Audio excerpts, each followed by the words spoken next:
Welcome, everybody. I'm MC Toon, and it's not Tuesday night, it's Thursday. But I've got a debate for you now. It will be with Gean, Gean Techman. He asked me to change the name, so Gean, whatever. He's Gean. Anyway, he's connecting at the moment. He is connecting to Gean with an N sound. Sorry, with an N sound. Gean Techman. I hear him talking, but I don't hear. I don't see. Are you getting your camera working there? What's up, McToon? How you doing, man? I'm good. And had a little technical difficulties a moment ago. Sorry about the delay. All right, it's all good. So, all right. We've been trying to schedule this for a while because Tuesdays are typically my when I can do this. But I had a spare night tonight, so we got it worked out. Yeah, perfect. It's been a couple weeks in the making. It has. I have a little different lighting tonight than usual, so I moved that one. I don't see you. I don't know if that's okay. Yeah. I'll turn on. By default it doesn't send my video. So there you go. Now you can see me. Perfect. All right. And you're going by Gean. What's Gean? It's just spelled. I say Gean Techman. Gean. Oh, okay. Yeah. So it gets the J sound instead of the G sound, like some people like to pronounce GIF with the J sound. Yes. Yeah. All right. Yep. With its own creation. All right. Well, go ahead and let people know about you briefly, if you want, whatever you want to say or not say. Yeah, absolutely. Thank you for having me on, by the way, Mr. McToon. I know we've conversed a little bit online and finally get to sit down with you face to face. So appreciate you having me on the show. But first and foremost, I do go by Gean Techman. A couple people have seen me in Facebook rooms, other names, I go by the stage name of Gean Techman. So I'll just tell you that. But stepping into this world of, life, obviously, there's so many different things to figure out. I've been in question of so many different things. I've been a fan of dinosaurs. I used to want to be an archaeologist once upon a time, like most kids do. I used to want to be the next Jedi in space, traveling on a rocket ship and all that good stuff. As an adult, you come to grips with the reality of certain things. You're probably not going to be an astronaut. There's a small select group of human beings that even get that opportunity. You got to start looking at some more realistic things. You start to realize that the world isn't that great of a place, and you have to observe from many different directions in order to be safe, in order to make calculated steps, in order to live your life. So as I found myself exploring the world and the universe, and as things change for me in perspective, I've had different political views, I've had different religious views, I've stepped away from religion, I've had different beliefs in my health. I've been a vegetarian once upon a time. I'm on an animal-based diet, so I'm a very explorative person, and I have an open mind. So as we're here today to discuss, flat Earth to globe Earth, I found myself in a position of being exposed to a different perspective of the Earth, the heliocentric to the geocentric model. One of the first things that came to my attention, something that I wasn't taught in regular public school, what was the curvature rate of the Earth? And that became my first question. What is the curvature rate of the Earth? I didn't know off the top of my head. I knew something about it being 24,000 miles because, the Earth spins at the equator at 1,000 miles an hour. That makes typical sense in a 24-hour day in the world that I was coming from. And then I started to, like I said, look at the curvature rate. Well, what is the curvature rate? I really want to know. To find out in a general consensus, people will say it's an approximation. I'll agree, it very much is an approximation, but you have to use something in order to get somewhere mathematically. But the 8 inches per mile squared is the very first thing that I started to really... I can give you a better, more precise number. What is it exactly? 1 degree per 60 nautical miles. And 1 degree per 60 nautical miles. That's the curvature rate. See, curve. Right. You measure curves in degrees. Okay. And I'm open to that perspective. Anywho though, I mean, there's something that comes together with the 8 inches per mile squared. Correct. That's the drop from horizontal. It's not the curvature rate, actually. Right. So for the drop for the horizontal, I mean, it becomes a mathematical equation that you could work with. Yes. Right. And you'd want to use it correctly, though. I've rarely seen people use it correctly. Yeah, you know, and very rare. And I'm not a flat earther monolith either. You know, I've had discussions with other people, and I've heard that apparently flat earthers use it incorrectly. You know, I could only imagine the incorrect thought would be that height wasn't involved in the observation, which completely makes sense, because the 8 inches per mile squared is ultimately the surface of the Earth. Correct? Nope. It's not. It's the drop from horizontal. That's okay. What it is. That's what I said earlier. Right. It's not going to change. It's the drop from horizontal. And the drop from the horizontal. And you know, and again, I mean, there's math involved for it to be the drop for the horizontal. I've called it the curvature drop. Call it drop for horizontal. I don't know if I'm using that incorrectly.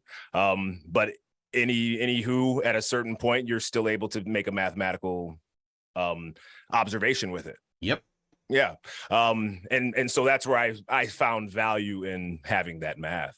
You know, after going through a couple different formulas to figure out the math of a 24,901 mile ball, you know, I realized there was actually multiple different routes to go about it. Some very simple. Yeah, you definitely want to use the right one instead of the wrong one. Yeah. For your purposes. Absolutely. I would only want to use math that's going to get you to a place instead of, you know, the improper location, you know. So of course, and that's where I had questions as well. I was a skeptical globe believer. I wanted to understand and I wanted to know. So I realized, you know, there's multiple different formulas, if you will, that you could figure out how for different purposes. Yeah, for different purposes. Drop from horizontal would be one. Sagitta would be another. Right. Distance across the surface would be another. Absolutely. Bottom up obstruction would be another. Absolutely. All different formulas. And I came across 4 of them that were pretty much dead accurate all the way across the board. They were off by just mere fractions of a fraction. You know, after learning that alone, that tuned me in where I felt I understood what 4 are you talking about? A couple, and I actually don't have it with me. I wish I did. One of the most basic ones off the top of my head is simply taking the observer's height in feet squared and ultimately multiply that by 1.225. And that gives you the distance to the horizon. Yeah, the unrefracted distance to the horizon, correct. Right. Yeah, the unrefracted distance to the horizon. And, you know, and then that as a globe believer, you know, as I'm stepping more into my, you know, explanation to where I got here, you know, refraction became the question. You know, I was the globe believer that jumped right on board with what I Google searched, and it was in my top Google, you know, my top list of refraction. And I became that person that said, yeah, guys, it's refraction, get it together.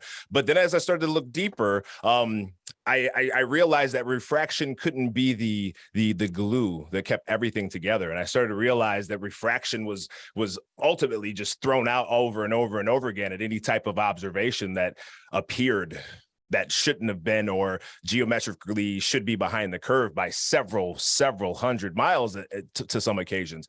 Now, you know, I have room to believe, of course, that the refraction exists. I have room to believe, you know, because clearly it does. It's an optical thing. It happens with different pressure and heat, and of course, you know, it's light. And do I have a space to believe that it can make all things become visual and at eye level in the horizon? Absolutely not. And that's where my questions started to grow a little deeper. And I needed more answers to understand, because I don't think this refraction thing is going to be the answer for. Did you apply the actual refraction math?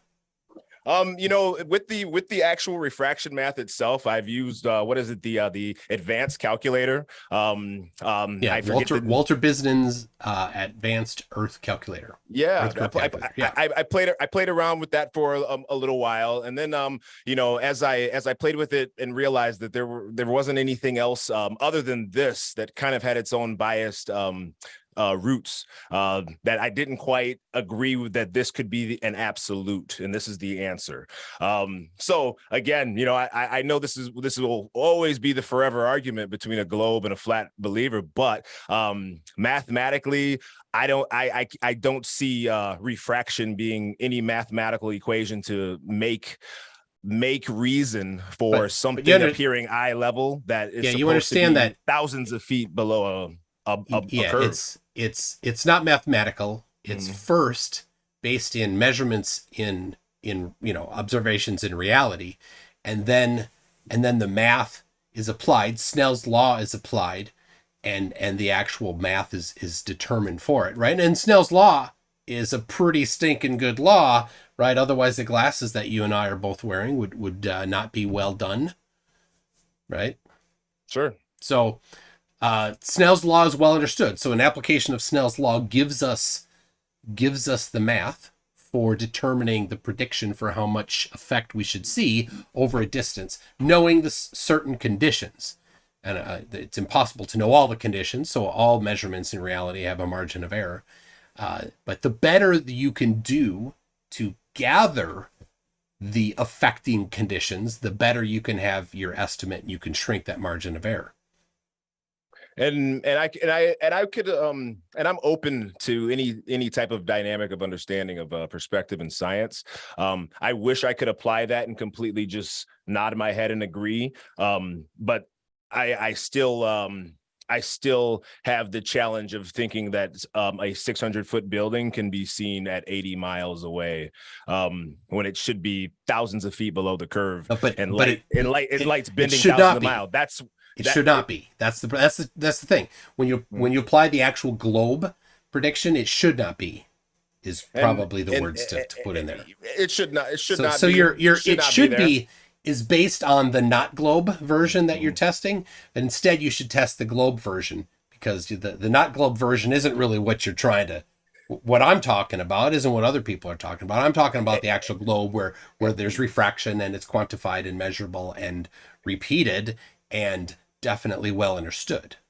I mean, we say that about a lot of things, but science has always evolved, and they found that things that they thought all you need to do is show where it's wrong. Yeah, absolutely.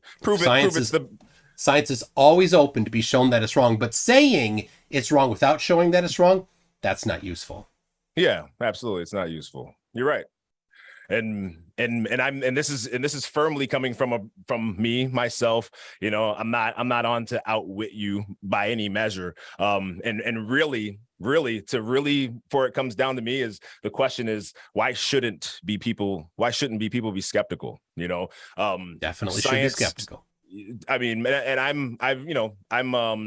I'm an American. I love my country. There's things that, have happened in our history, good and bad. And there's things that have developed a skepticism in me about the complete trust of politicians from all different perspectives. Screw the politicians. We don't need them to test the shape of the earth.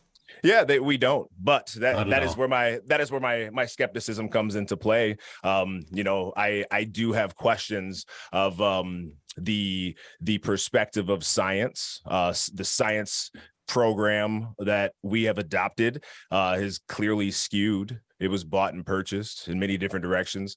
We, not to get too far off the subject, but Rockefeller started to call fossil fuel to add the terminology of scarcity to that. That was a false narrative, So, I believe it's easy to apply a lens to anything over science or something that you pull off the internet or something.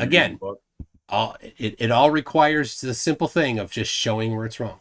Applying science to test science, the previous science, to show where it's wrong. So I don't give a damn about politicians. I don't care about Rockefeller.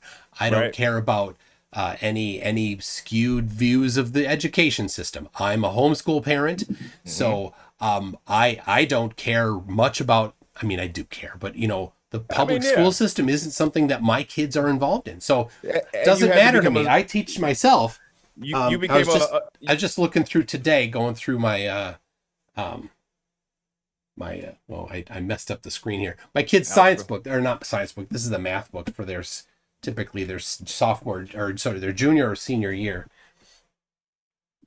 I messed up the view here where you're on here. So hold on a second. But you have a care or concern about your kids' education if you're homeschooling them. Clearly, Absolutely, you wanted to put it in your own hands, and there's a value in that. So Rockefeller, any claims of Rockefeller are completely gone. They weren't in. He's long dead, but he wasn't involved.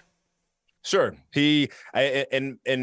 in my humble opinion, I believe completely our perspective of what we think and know has been limited. It has been skewed. And so I mean, are we going to come to a conclusion at the end of this discussion? Probably not. We're still going to walk away with our same opinions. I'm definitely sharing my opinion with you, and completely, of course, our history is skewed. Our science is skewed. I mean, a lot of things are placed in our favor when they really weren't in our favor. I mean, so again, I just want to be clear. Yeah, these are claim. All you need to do is show where they're wrong. So rather than making claims, then just present the evidence instead of just claim. And absolutely, and and again, I don't want to get too far from the subject, but this does walk the conversation off the topic here. Yeah, it walks the conversation of conspiracies. So I mean, with that being said, if something is covered up and it is a conspiracy theory, I mean, it's not as easy to just Google something and just pull that up and pull up the claim. When of course the popular vote, the popular website, the popular big science is kind of already have their inputs. Yeah, absolutely. Show the science. There's a skewed perspective of that statement as you make it, and that's the point that I'm drawing. Just show the evidence. That's all it is. Right. Evidence wins. Right. It's very influential, but it's not always the answer. All right. Well, that was a pretty long introduction. So, but it seems to me that you think that the Earth is flat, and that you're not just. I think it's maybe not a globe. I've gathered multiple things. You got the dirt pizza there behind you. Yeah, I do. And a beautiful shot of Nicki Minaj on the American flag as well. I had to throw that in there. But there's multiple different things. There's multiple different things outside of just 8 inches per mile squared. I mean, there's more than that. There's things that I'm ultimately saying conclude my skepticism of what has been called one of the biggest conspiracy theories that ever happened. Okay, well, let's get to it. What's the evidence that the Earth is the shape you say it is? Well, I'll start with one thing directly that I learned recently. One of the many things I learned a little bit about Marconi and his experiments of sending signals transatlantic over the Atlantic Ocean. He sent a radio signal using Morse code.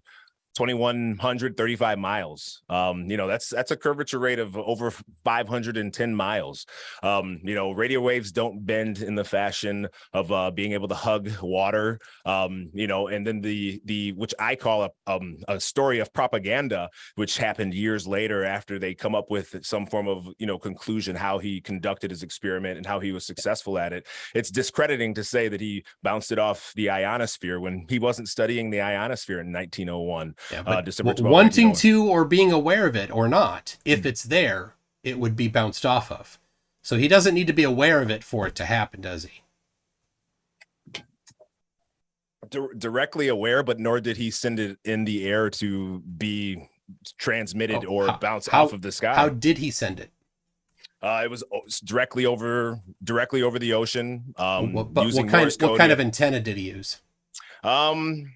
To my understanding, he used a kite, and he also used a receiver that was sort of set up like a fence. Forgive me for not knowing the terminology. I do not know off the top of my head. Okay, well, he used what's called, funny enough, a Marconi antenna. Yeah. Do you know what a Marconi antenna is? I can't say I do. Okay, Marconi antenna is a I could show you a modified one. Sorry, loud noise there. Is it here? It's buried in my drawer of stuff somewhere, or not. Oh, it's broke. Here it is, but it broke off. It was sticking out of there. All right, well then my visual aid is broke. Anyway, Marconi antenna is an antenna where the ground is actually the ground, and it's so it's a quarter wave monopole antenna, and so a quarter wave being a quarter of the frequency length, the wavelength. So I can draw a picture of it, and it is an omnidirectional, though that's a bit of a misnomer.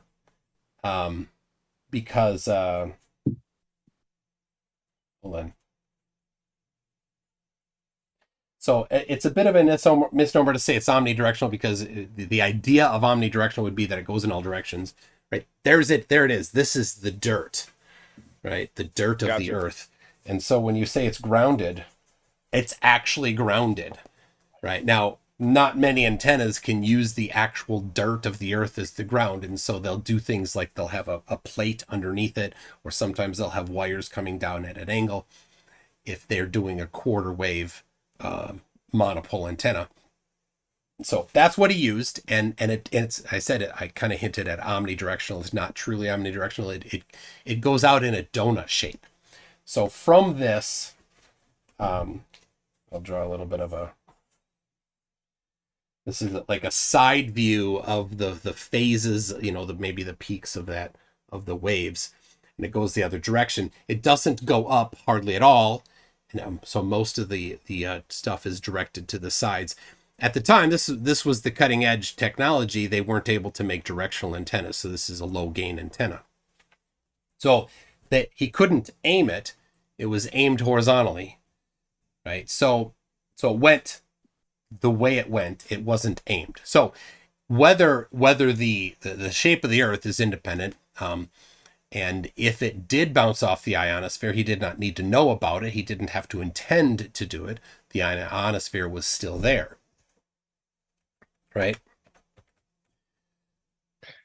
And I'm skeptical of that story. You don't think he did it? I don't think he bounced it off the ionosphere that accidentally. I don't think that was something that happened.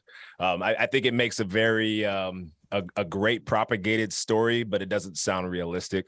That is my opinion. Do I have anything to prove it? No, other than what I've looked up that didn't say anything about Marconi and the ionosphere, and the ionosphere didn't come along until the 1930s. The 1930s, there was a gentleman. The ionosphere was there the whole time. Sure, it was there the whole time. If we claim it is there, like everything else that is claimed in science, but there was no transmission. There was no discussion. We can add in there our hopeful thoughts. If the Earth is curved, it's immediately something you have to attach to. Yep. You have to say, well, let's come up with a reason why his signal didn't go straight across the ocean. Well, you have to come up with something, and that to me sounds like a very good diverting story. I mean, I believed it for a very long time. So now the question then is why doesn't 100 megahertz transmissions go across the ocean? I don't know. I don't know if the Earth is flat, why doesn't 100 megahertz make it? I don't know. I don't know the answer to that. Why doesn't FM radio, right? You can the tuner on your car radio. Why doesn't that make it? But if the conditions are right, you can listen to AM radio from the other side of the ocean. And VHF, FM and AM, FM and AM, and VHF waves can be radio signals that are sent over long distances, line of sight. That's something that science tends to look away from. They don't. Yeah, they can't make it across if they're above a certain frequency. So why is that? I don't know. There's a very good reason for it.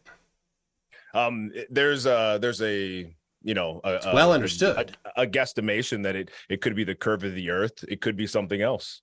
Yeah. So, Yeah. well, it could be something else isn't a very satisfactory answer. But the reality is that they above 30 megahertz, you generally can't get much. I mean, there's a drop off as there always is in these things. But and radio frequency wavelength, I could imagine. Yeah, you can't send much past 30 megahertz across the ocean. It just doesn't make it. So Marconi was less than that, and that was an important part of it. Yeah, and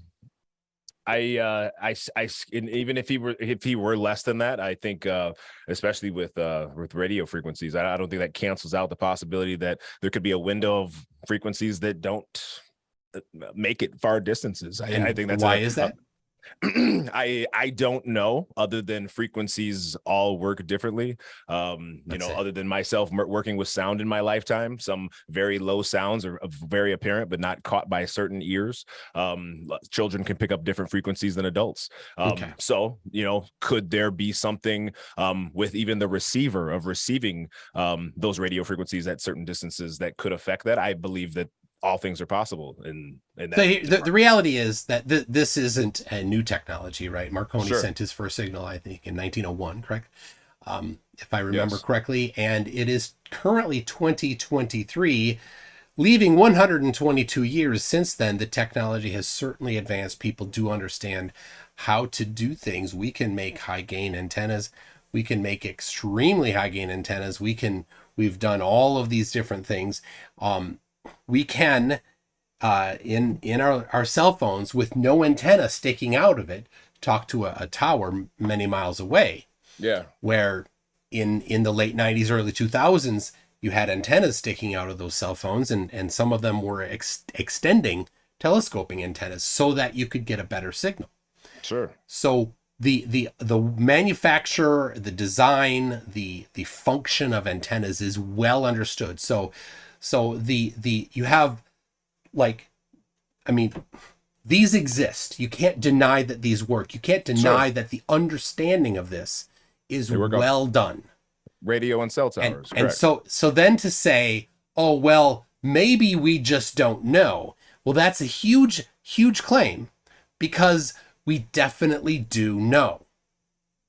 So why can't things go a certain distance if they're a certain frequency if the Earth is flat? Well, certainly there is absolutely no explanation in physics why 100 megahertz wave couldn't make it across the ocean. 100 if the Earth were flat. 100 megahertz might not be able to, but there are other radio frequencies that can.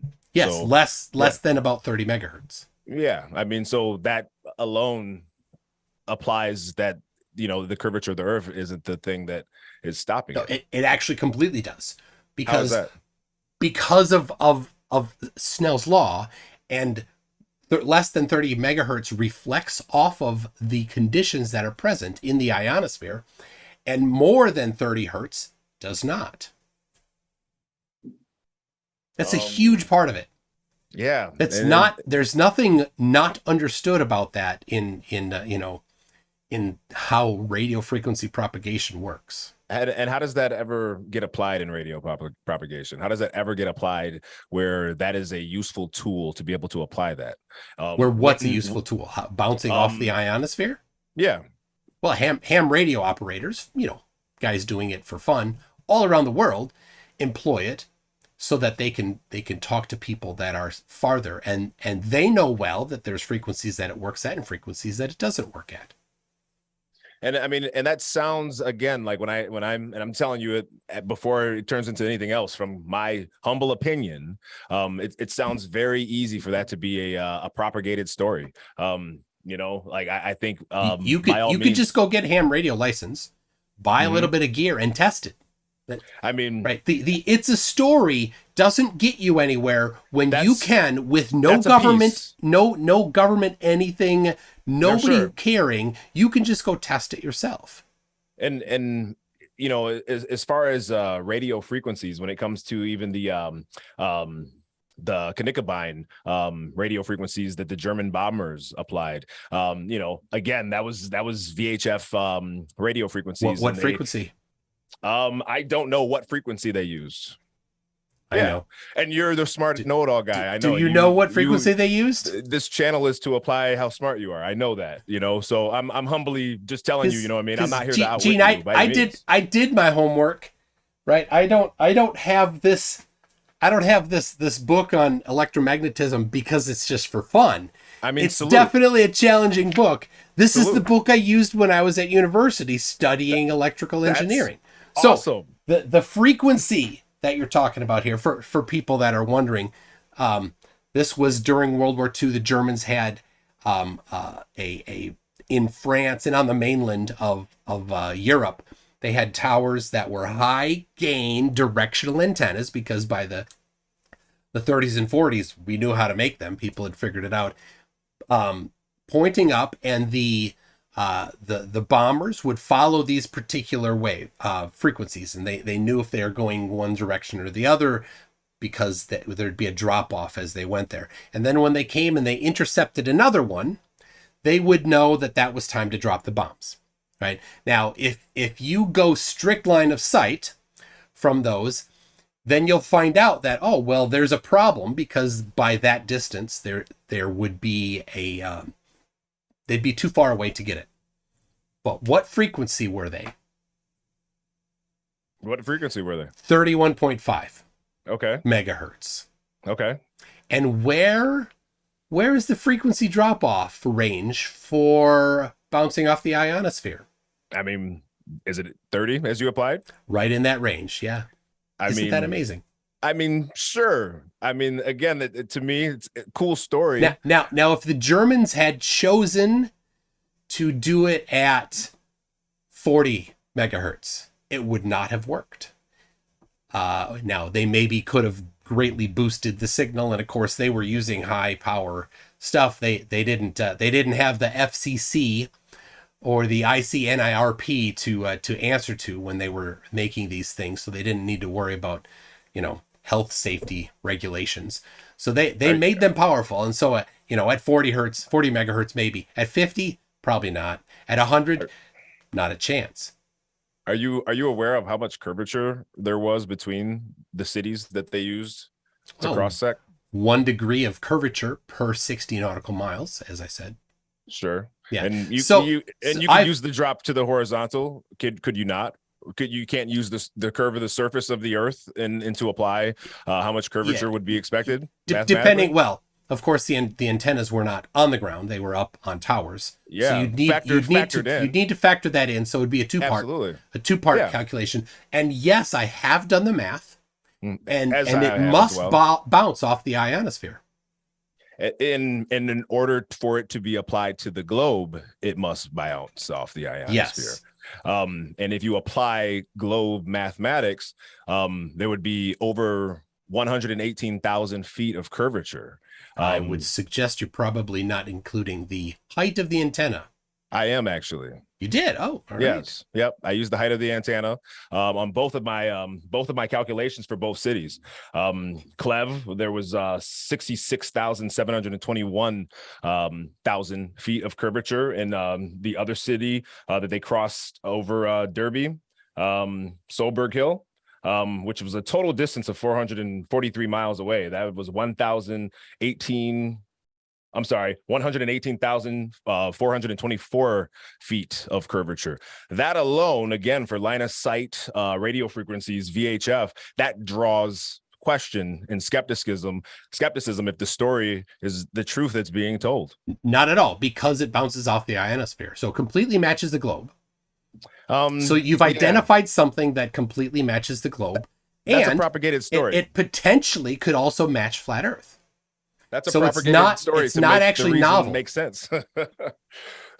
Because radio frequencies aren't just bouncing off the ionosphere back and forth off the ground to the sky, down again, and you're still getting a military grade frequency to be able to apply in war strategy. Hold on. Military grade. Military exactly military how applied how were they, what grade did they Forgive me certify for this using at? grade. I'll correct my verbiage. It was Military super applied. basic. Gene, it was super basic. They're like, tune it to this frequency. We get the tone, Sure. okay, or whatever they're receiving, We're talking right? World War and, II, of and, course. And they're like, oh, the tone is getting lower and lower. We might be off track. Let's try turning to the right. Okay. Absolutely. Now it's getting stronger again. We're back on target. With line of sight radio frequencies, right? So we will immediately apply that it's being bounced off the ionosphere. That's what I'm saying. Let's do the math to find out if you're correct. What height were these antennas? You know, forgive me. I left my notes away from my computer. I don't have the height. I did I'm in my studio in my basement. Did the dog eat it? It did not. The dog got hungry. I mean, I love your mockery, but I really did do the application. All right. Well, I will take your word for it, but let me. I did too, and bouncing off the ionosphere is definitely not a problem there. So what you've identified is something that works on the globe, and you say works on flat Earth. So that seems like it's a little bit weak. What's like a strong thing that made you think that the Earth is flat? 'Cause that's kind of not too impressive. I find that pretty strong. When you take a look at the simple facts that VHF radio frequencies are line of sight, they shouldn't be able to go in one solid straight direction. As I'm saying in the beginning of this conversation, I mean, is there a reason to be skeptical? I think to simply just apply with like rose-colored glasses, refraction, gravity, and ionosphere on top of everything. I mean, you don't need refraction or gravity. I don't know why gravity would be something you'd factor in. I'm not factoring refraction in this particular situation, but when the debate happens between globe to flat Earth, I did mention. But these tend to be the three things that are applied in rotation. You know, of course, you know, we make jokes, we poke fun at each other. Flat Earth bingo to globe Earth bingo. Those are the top three Family Feud statements I can expect to hear about anything that's ever applied when it goes back and forth. You know, I do have to say the part of my skepticism, you know, and I say this with all due respect, MC Tune, were channels like yours, you know, channels like Flight to Fat Earth. When I see people putting up such an argument, that draws skepticism, because it really shouldn't be that hard of an argument. You know, this shouldn't be a world. It's not thousands of years. It's definitely not an argument. I mean, we there's do enough. I do it for fun. To be clear, this is my hobby. I do too. Yeah, this is just I'm having a good time. I don't know you. I respect you as a smart man. I don't agree with your views. You know what I mean? And honestly, that's all that really matters. Yeah. I'm having a good time with you, and really that's it. But I believe there's enough to be skeptical about the Apollo 11 moon landing.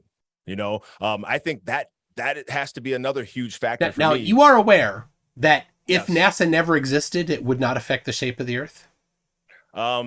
I am completely aware of that. Okay. I do also believe that NASA has a very firm understanding of the shape of the Earth as well. Yeah, they know very well that it's a sphere.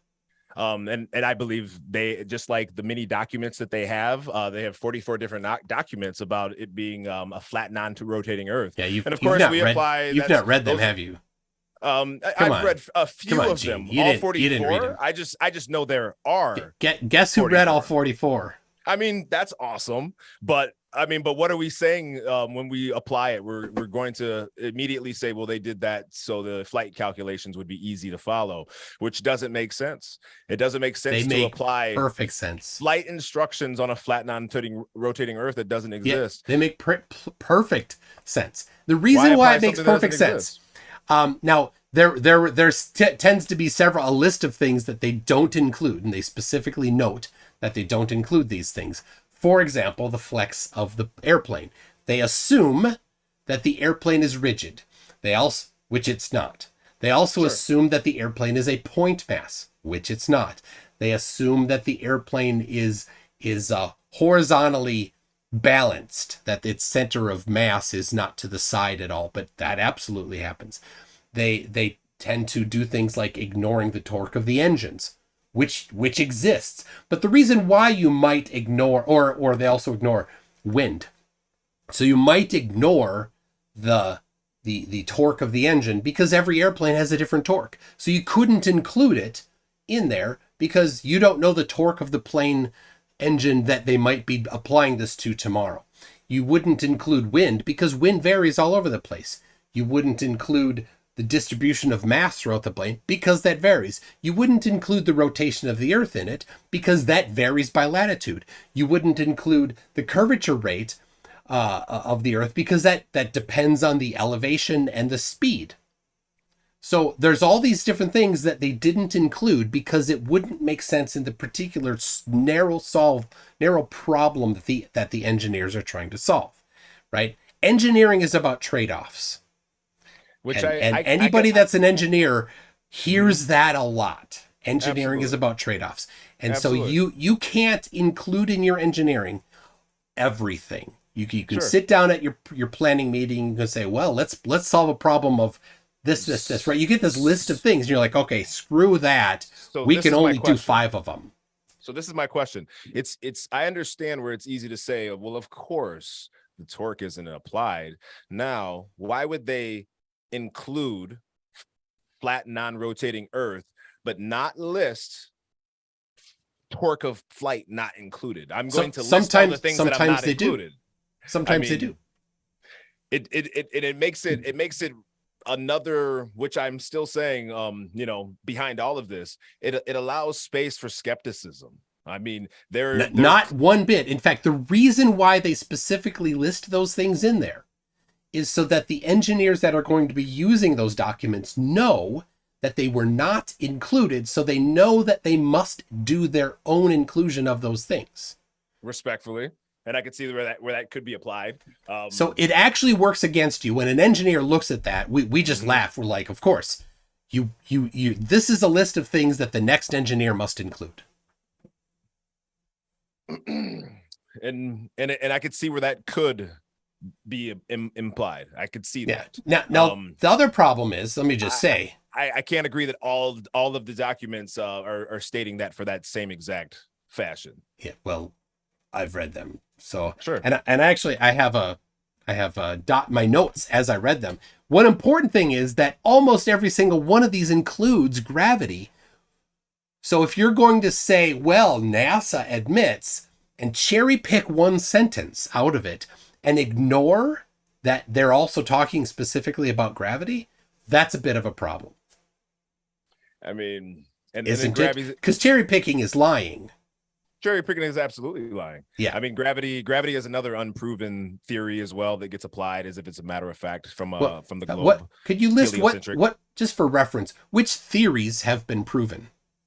Of gravity? What do you mean? No. Well, you said you asserted that gravity was an unproven theory. So just for reference for the audience, what is a proven theory for reference so that people know what you mean when you say an unproven theory? Obviously, you mean that there are proven theories. So which ones would be proven theories? How about I reword that and I say gravity is a theory that is unproven?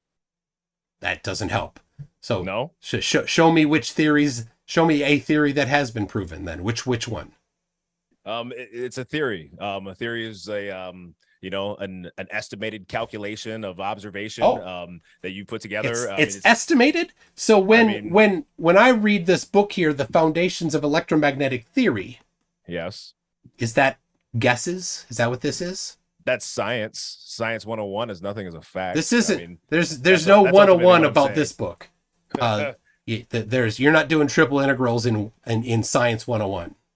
And forgive me for speaking loosely. Maybe I should be a little more accurate with my verbiage. You should. To you. Yeah. And what I'm ultimately trying to get to is Science 101. Nothing is a fact in science. We've already covered that. Everything in science is available to be falsified. Absolutely everything. So, but you tried to handwave dismiss gravity as an unproven theory, and so I'm just trying to get you to clarify, what do you consider to be a proven theory as a contrast against what you suggest is an unproven theory? I don't have anything. So would you say that electromagnetism is in the same classification as gravity for you? Very well possible. I mean, it says theory here. Yeah. So do you think that theory means a guess? No, I don't. All right. What's a theory in science? A theory in science is something that you've taken observation, you've put together some form of recording, and you put together your hypothesis of what you believe is happening in that particular observation. Well, in science, actually, a theory is not that. A theory in Okay. science, and it's weird because in English we have two words or one word for two different things. Many people think a theory is a guess, and when we in common usage, it is. Theoretically, It right? would be better to say hypothesis than theory Sure. in that Right. case. But All right. actually, in science, a theory is something that's been well confirmed over a good amount of time by many, many experiments and has not been disconfirmed or falsified. So the theory of electromagnetism isn't a guess, it isn't an approximation. It is a well understood thing that's been supported through many, many empirical tests. So, but then within that we have laws, And one right? day So could be we have completely destroyed, and that's all I'm saying. hold on. You We know, have Coulomb's law, Ohm's law, Gauss's law, Faraday's law, Ampere's law, the laws of motion, and the law of gravitation. It's a law. It's right? not a theory of gravitation. Now there are theories associated to all of these things, which would be the explanation for why. But Snell's law, for example, tells us that light refracts dependent on the index of refraction of the different mediums that it's going through. It does not include an explanation why. Ohm's law. Several scientists, even Neil deGrasse Tyson has admitted he doesn't know what Again, gravity is. I mean, has exactly every single part of science has an edge to it where it's not understood.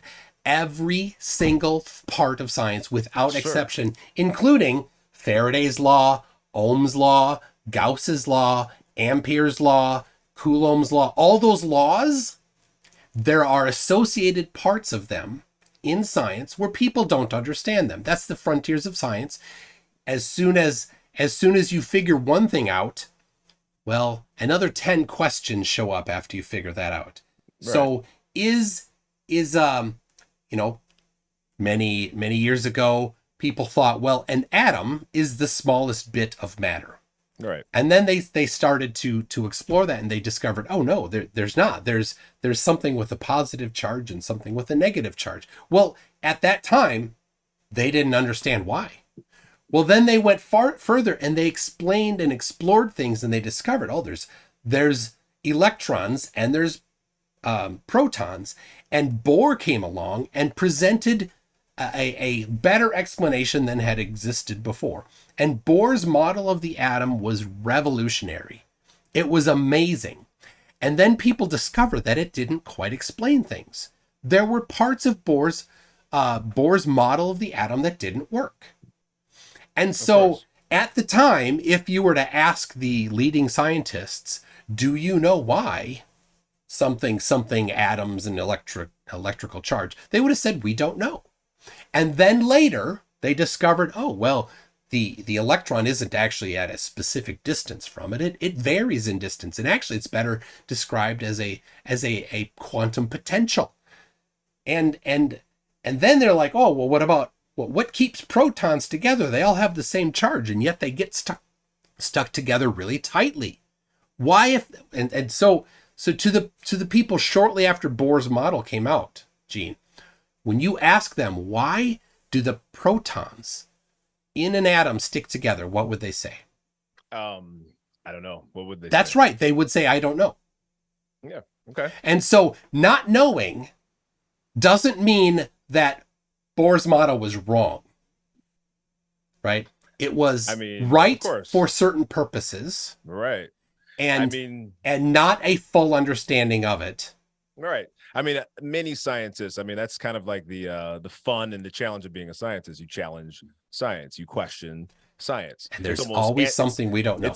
It's anti-science not to question science. I think Michelson Morley, his experiment of trying to measure the movement of the Earth and the Sun, I think that was an experiment. Hold on a second. You didn't read that, did you? Excuse me?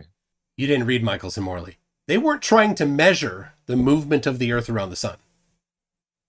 Detect the orbit around the sun? Detect No, us moving around the sun? no, that's not what they were trying to do. All right. Maybe before you reference it, you should not just repeat something somebody else said, but actually go read it. Their publication is free. I'm not going far with it. I'm just it's not behind a paywall even.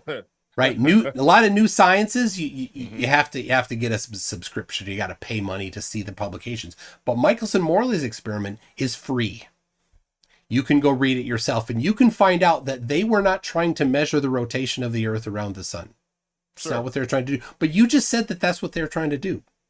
You know what I was ultimately saying is the motion. I know that his experiment had something to do with the motion of orbit, and the sun. Period. I know it didn't go as planned, and that's simply all I know. To be honest with you, I'm not speaking that I know matter of fact. I'm not going above and beyond. It was a great experiment because they falsified the hypothesis. I mean, and that's ultimately what I'm saying. There's many people that are doing many different experiments from all different angles, and you know, how do you really put it together? You know, I mean, some people have their own biases to begin with science experiments. If you have a biased mind, you're gonna have a biased outcome in most situations. Well, and the nice thing is that a well-documented experiment can be examined after the fact. Properly, and ethically, also, absolutely. And this is the great thing about science. You hear about repeatability. So Michelson-Morley in 1887, that was not the last time that experiment was done. It's been done hundreds of times since then. Yeah. It's been done on balloons many thousands of feet above Europe. Do you know that? They actually sent... I'm not familiar. In a balloon, a Michelson-Morley type experiment in a balloon, because they wondered, well, will it change if it's super high in the atmosphere? And they discovered, nope, it's the same result. Awesome. Check. We get the same result repeated over and over and over. The repeated. Well, let's see if we can do a better job. Let's see if we can narrow down our error bars on this. Which is making the claim that our atmosphere moves in complete unison with the Earth as it rotates around the sun. Completely not part of their experiment at all.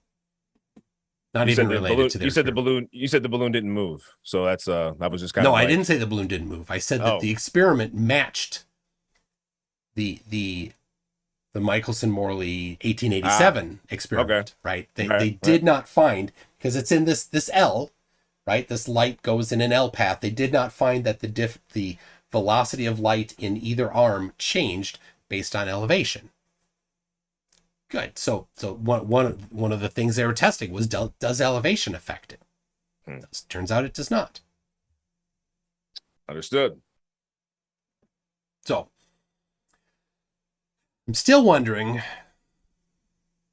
what was it that convinced you the Earth was flat? Was it a Dubé video? No, it wasn't a Dubé video. My top things, as I mentioned, the 8 inches per mile squared. I do have a challenge against the almighty refraction. The lunar landing being fake. Yes, I know that isn't connected to the shape of the Earth, but I do believe that they understand that the Earth is flat. You know, there's other. So that's not actually evidence at all. So let's jump to the evidence part, right? And honestly, were you this easily swayed? I mean, there's so far nothing here. There's other radio tuning devices. There's the Raymarine Magnum radar has a maximum operating range of 96 nautical miles. That's on a boat. You know, physically, you know, that shouldn't be possible. And how far above the water is the radar? You know, as I'm looking at the size of this boat, I'm just making a guesstimation observation. It couldn't be any higher than 30 feet. Okay. And what is the rated height of the thing that it's going to be finding? Is it another ship somewhere? Yeah, on the surface. Okay. And so how high is the other ship that it's seeing? I wouldn't know how high the other ship would be. Yeah, I don't know. It varies based on the height of the actual ship. Yeah, I mean, if it's a little tugboat, if it's a rowboat, of course, you know, if it's a sailboat, is it a cruise boat? I'm sure that matters. Funny story. Let me tell you this. To pick up any observation at 96 nautical miles away, I mean, that's a feat that challenges the globe Earth. Well, not at all. If it's a tall boat that's distant, not a problem at all. But let me tell you this. I have a friend. who was in the early 90s, who was in it was on a ship near Kuwait, and there were people that would get in a boat, a small little boat, and they'd put bombs on the boat, and they'd drive it next to the big American warships and try to explode themselves and their little boats next to the American warships to sink them. It was a problem. But the rules that they were to follow, a kid just walked in. What? You grabbing my Zevia? All right. All right. So they weren't allowed to shoot first, right? There's rules of combat. But you know what they did do? They're like, well, let's get a good radar signal off of that boat that's coming in. A really good radar signal. No, I don't think that's quite a strong enough radar signal. Could you just boost the power on that so we can get a really, really good radar? Oh, the guy's fried.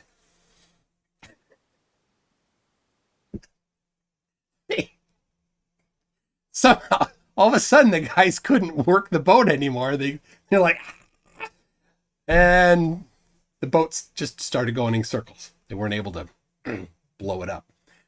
Anyway, that was an aside.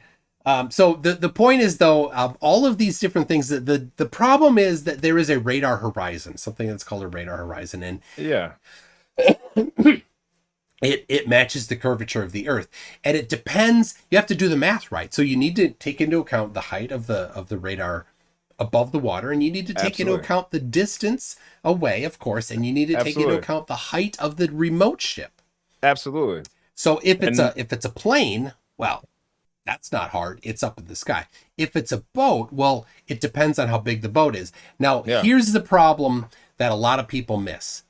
The range reported for these different radar systems tends to not be based on the curvature of the Earth. That when they do the analysis, what they tend to do is they say, well, here's the power of our antenna. Here's the gain of the antenna, right? Here's the size of the distant object. Here's the radar profile of that distant object. So like, well, what's the likelihood, completely ignoring everything else, just that this particular power over this particular distance could read something of that particular size. That's all that is. Usually when they give just this unqualified range. But when they're like, well, how far can you see a sea skimming missile? Well, that's a completely different thing. Absolutely. So a sea skimming missile, you don't see from 100 nautical miles away. You might only see it from 30 because the missile has a certain height and the radar has a certain height. And you do the math like, oh, that makes sense now. The curve of the Earth was the limitation there, not the power and the sensitivity of the system. To what I'm reading here, the Raymarine Magnum radar has a maximum operating range of 96 nautical miles. Okay. With that being said, mathematically, from the surface, that would be 6,800 feet of curvature drop. But that antenna is not floating half submerged in the water. No, it's not. And let's so you need to do the go math. Ahead and add 30 feet to that. I mean, sure. Okay, I mean, I'm but not you trying don't to just step away from that. You don't just subtract 30 feet from that. That's not the actual correct math. Add 30 feet to the height of the observer. There is a formula that you can do to work out that. I'm not saying step away from it. Go ahead, step right into it. And that's still a ridiculous amount of feet. 30 feet above. How high is the antenna above the water? Gean? You know how high is the antenna? It would depend on the boat that it's mounted on, to be honest with you. That would be a complete factor. So then the operating range isn't based on anything other than probably the ability of the radar system to identify a target at distance. Has nothing to do with how high it was, how the curvature. That's the very most acute angle of the radar's operation would be from its home base. I mean, that's the most acute angle. So Acute. acute, Angle. not obtuse. It's acute. It's small. It's the smallest angle of a triangle. Forgive me if the terminology isn't exact. So yeah, I think you understand what I'm saying. Oh yeah. The angular size formula at 90 whatever nautical miles is going to be small compared to the gain and the width of the beam. Yeah. So at 96 miles, let's not act like 30 feet is a very huge difference. 30 feet is a huge difference because I mean, when you raise it above the water, it's not 300 feet. It's not this is important. Go ahead. If at the level, if it's half submerged in the water and you do your 8 inches per mile squared and you say, oh, there's X feet of curvature, and then we're going to raise it 30 feet. You don't just go X minus 30. The actual difference is drastically different. Okay, because this isn't just, you don't just subtract it. You need to use the right math. Do you know the conversion of nautical miles to miles? Is it 60 nautical miles is 69 statute miles. That is correct. Okay. And forgive me, it's not off the top of my head. I have gone over this, but I'm just not on top of the math. There's some numbers you remember, you know? Yeah. Yeah, exactly. You know, that's math. I love math. And right, if I were what is the height above the water, and what is the height of the distant object that it can see? Which would absolutely depend on the boat that it was attached to. Exactly. I'll show you a picture of what I'm looking at here. And as I gave it a generous guesstimation, I said 30 feet. Okay. Well, I mean, would you say roughly 30 feet or so? And again, it would depend on the boat. It depends on the distant boat, absolutely. And that's still the manufacturer has advertised that this product has a frequency or has a distance range of 96 nautical miles. Yep. Now we can slice a hair 100 ways. Is this a tugboat? That's no hair slicing. It's a huge difference of the height of the distant object that you're looking at. 30 feet at maximum distance isn't going to make a huge difference. Yes, it does, because the distant object height matters too. I mean, at 96 nautical miles, if we were talking about its range and its furthest position, you know, how much of this observation is going to be skewed if you're only 30 feet? At most, maybe. You keep saying only 30 feet. You don't know how tall the remote ship is. You could factor that in. I'm not stepping away from that. Sure. Let's jump around it 100 different ways and factor in everything. I don't care. Absolutely. I'm just saying that's what you should do. If you are not doing that, you basically are just looking at something meme deep. Actually, no. I've started looking at the math. Yeah, and it's actually rather simple. And also there's another a naval radar, the Naval Samson, actually the Royal Navy Samson radar, which can see 400 kilometers, you know, and then one of the things something in the sky. Yeah, sky and surface. Surface. Sky and surface. It can detect up to 1,000 different objects at one time. It's a very advanced piece of equipment. Yeah, not surface. I'm going to need to show the citation to show that it can see something at the surface at 400. It's a rather simple one. I wish I could show you my screen and, you know, share my screen with you. I don't seem to have the option on my Zoom profile. I can change at this moment. So yeah, I mean, sure. There you go. Awesome. I'll take a look at a couple things here. In the meantime.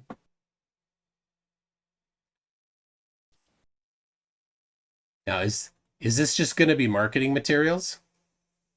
What do you mean? Because there's a difference between the marketing materials, the technical specifications, and the real world results, of course, right?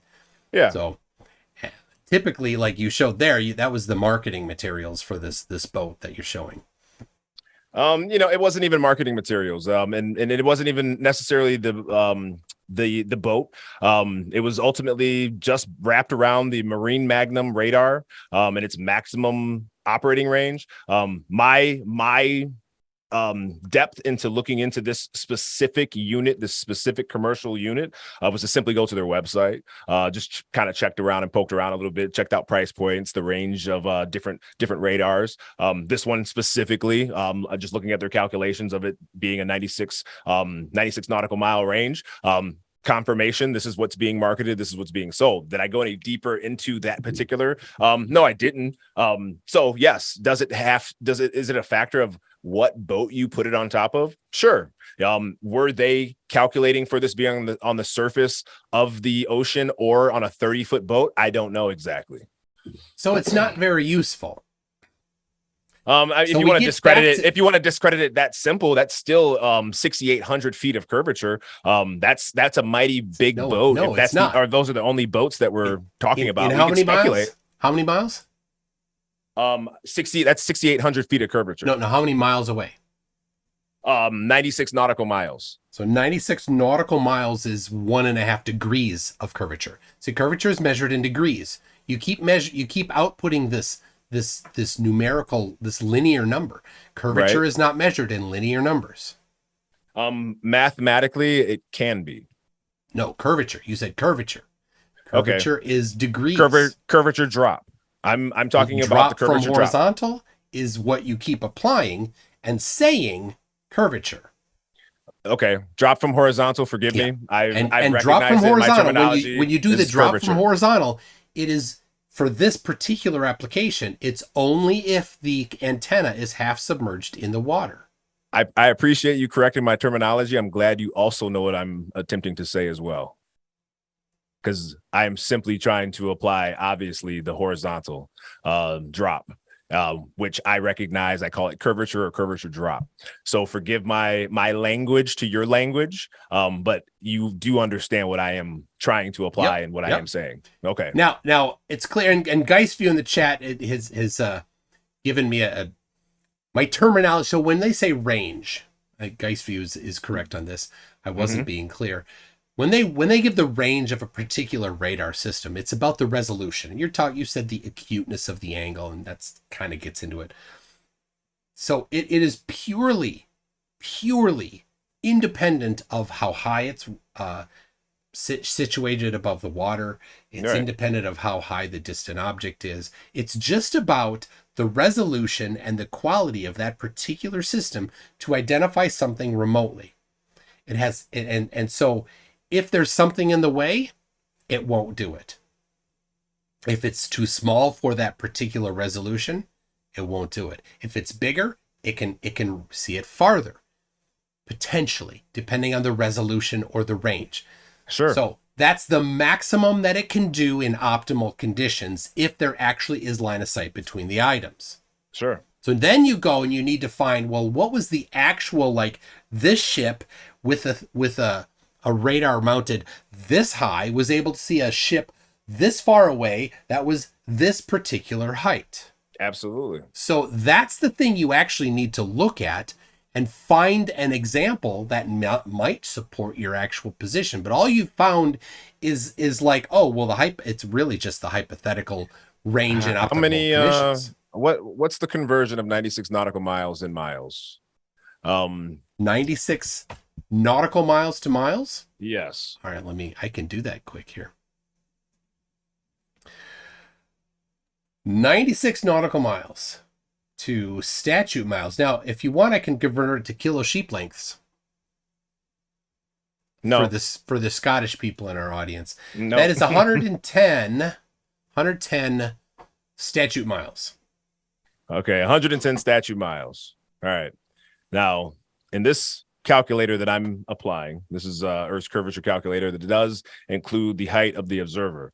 I've entered the calculation of the height of the observer being at 30 feet, with the target distance at 110 miles and 10 miles away, which would equal a total of the horizon. The horizon would be at 6.7 miles away, and a total distance of the horizontal drop at 7,113 miles. So feet. Feet. So Thank you again, for the correction. All that you've done is identify the resolution, the maximum resolution of that particular instrument. That is not a real world observation that actually happened based on the height of something on the surface against something on the surface. That could see an airplane at that distance, which is significantly higher. You did not actually do anything other than identify the manufacturer's maximum resolution of the device that they created. It's useless in determining the shape of the Earth. I don't think I determined either. I think I determined You determined what nothing. I didn't Nothing. determine it's false either. You know, we didn't It's we useless. we haven't applied If that you that's not think useful the Earth on the is flat, surface. why don't you actually? You were so easily swayed. Like this is nothing, and you just agreed that it's nothing. No, And no. you're like, I think Earth's flat because how nothing. how can you say it's nothing when that's supposed to be 7,100 feet of curvature? No, it's not. How is it not? Oh my gosh, it's Tell not. me how it's not. It Tell me how doesn't it's not. apply because it's just the manufacturer's maximum distance of resolution. It could be an airplane, and the airplane would not be hidden behind the 7,000 feet of the horizon. Is it not a boat? Do you know that for sure? Are you claiming that it's not a boat? I know it This is not because the distance? that's the resolution of the instrument. It's not a boat this high can see a boat this high. It's just this instrument can see something this distant. Everything else ignored. So there is a different calculation on this particular instrument and the distance it can observe a boat. You're claiming that this is probably the distance that I just mentioned. That's probably up the manufacturer and say, how far away can I see a 30-foot boat? I mean, if I put it on my 30-foot boat, and you know what they're gonna say? They're not gonna say 110 miles. How do you know that? Because so here's how I know. Because the Aegis AN SPY-1, you know what that is? That's a radar that's on military ships. It's been around for quite a while. The AN SPY-1 antenna is lower than the AN SPS-49, resulting in reduced radar horizon. I know that because I read it on the documentation from globalsecurity.org. Put it in the live chat here. I'll send it to you as well. Please. The radar horizon reduced because the elevation of the radar system reduced. That does not happen on an Earth that is flat because there is no reduction of the radar horizon. There's nothing in the way. There's nothing to stop it. As you already asserted that Marconi was able to distribute power, radio frequency, which is the same thing. Yep. Many thousands of miles over the ocean. So you have asserted already that there is no radar horizon for flat Earth. So there would be no reason for the elevation of the antenna on flat Earth to change the distance that something would work, because you already asserted that Marconi did it. That's not what I'm asserting. I mean, of course, the higher you go, the more clear your line of sight's going to be. Why? I mean, you're rising above anything that could be you're on the surface of the water, 30 feet versus 50 feet. How does that make a difference? I would say at 30 to 50 feet, it probably doesn't make a huge difference. But I would definitely say from the surface to the surface. And somehow Marconi still got his signal across there. Yeah, I mean, from the surface to 50 feet, I mean, there was no radar horizon for Marconi. Seems that you've had a little bit of a contradictory thing between your initial Marconi claim and your radar horizon claim now.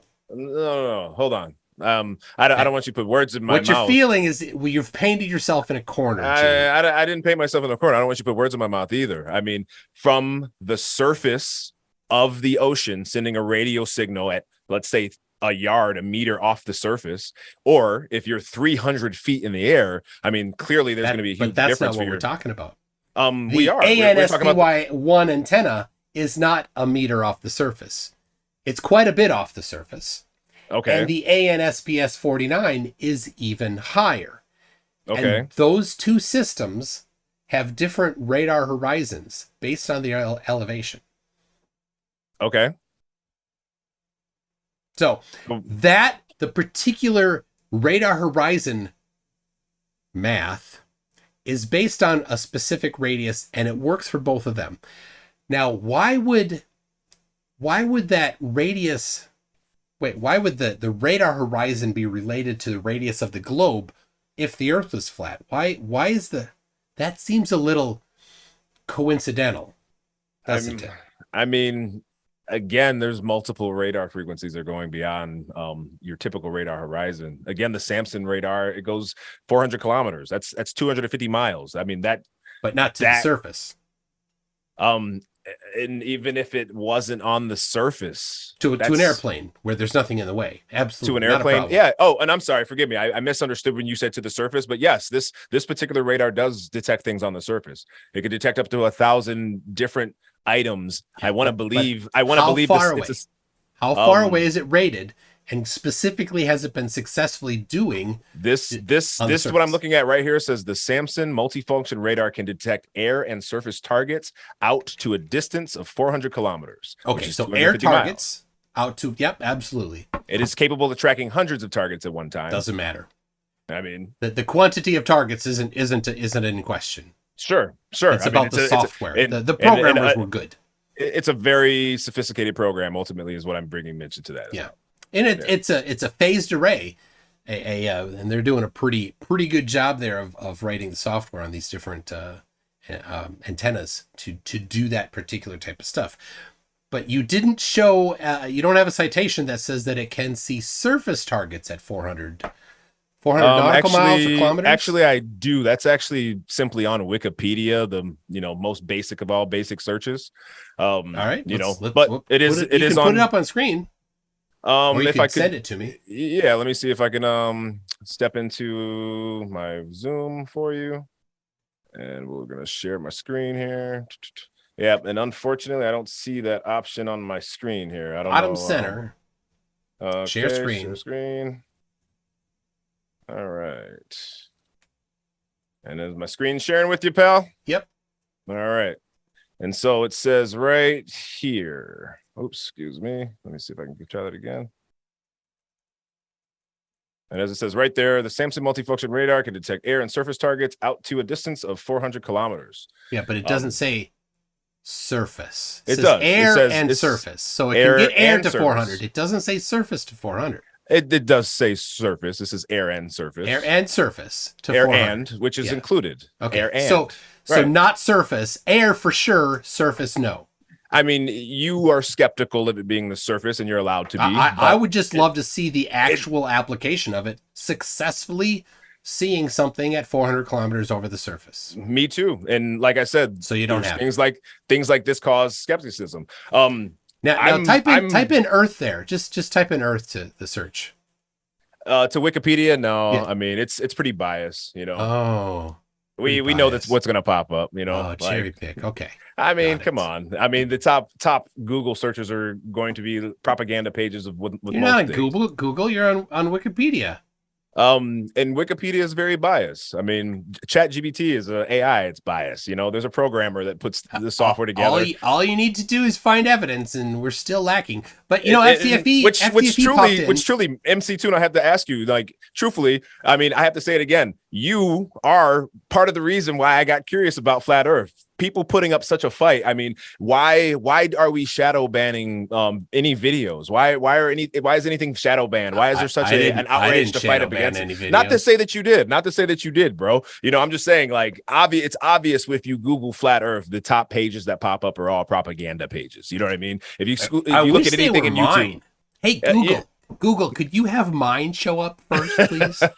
That'd be nice. And so when I'm observing this, and this is just my simple opinion, of course, I'm observing simply, there's such a fight for something. It makes me want to look a little deeper. Why is there such a fight? It almost becomes politics, Science has turned into the new politics. Let's get off that.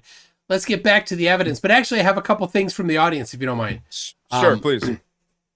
I think you've heard of FTFE. FTFE, yeah. I know Mr. Craig. I like calling him Craig. He says this guy is personal incredulity personified. I don't think he's talking about me. It might be you. Maybe. He tends to use that term a lot. So I mean, Many Craig says I don't believe in everything flurfs believe. Says every flurf before reciting what every flurf believes. I gotta say, not many of them bring this up. I haven't had a few have talked about radar horizons, but It's not Yeah. not too many. Manny Karen again says he was skeptical. He was a skeptical globe believer who gave the first answer he got from Google. Right. Who, myself? I think he's talking about you again. Yeah. Talking about me? I'm a skeptical globe believer that pulled up the first Google search about the globe. I don't know. Yeah, I don't know. PhD Tony says, does your guest understand there are people who study the shape of the Earth professionally, full-time, for decades, and maybe the fact he doesn't understand reality doesn't mean everyone is so handicapped? I believe people are very influenced by science. As they should be. Yeah, and Yeah, they're certainly very, should very manipulated is the form of influence I'm thinking Well, of. like I said, all you need is to show where it's wrong. Science, the invitation is there. Just show with evidence where it's wrong. Absolutely. And I'm still waiting on that. I'm waiting for the globe evidence. I don't quite see it either. What would you accept? I don't know. I think honestly, at this point of my skepticism, I'd have to see it with my own eyes. I've just come across too many things that have opened up doors of skepticism. And then, yes, like I've said, NASA hasn't provided me a single picture of the globe that's accurate. Can you provide me one?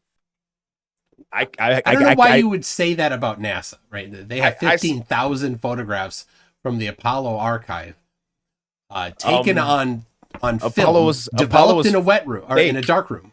Apollo was fake. That's why I don't believe that. So you have asserted, starters. but they have thousands of photographs that nobody has ever analyzed and shown to have been produced through fakery. I want to say they accidentally lost most of the video as well, which brings me to which brings me to all of the, and this is what I'm saying. I can't let that go unchallenged. Go ahead. That is not the case. What's all that? of the video is there. All of it.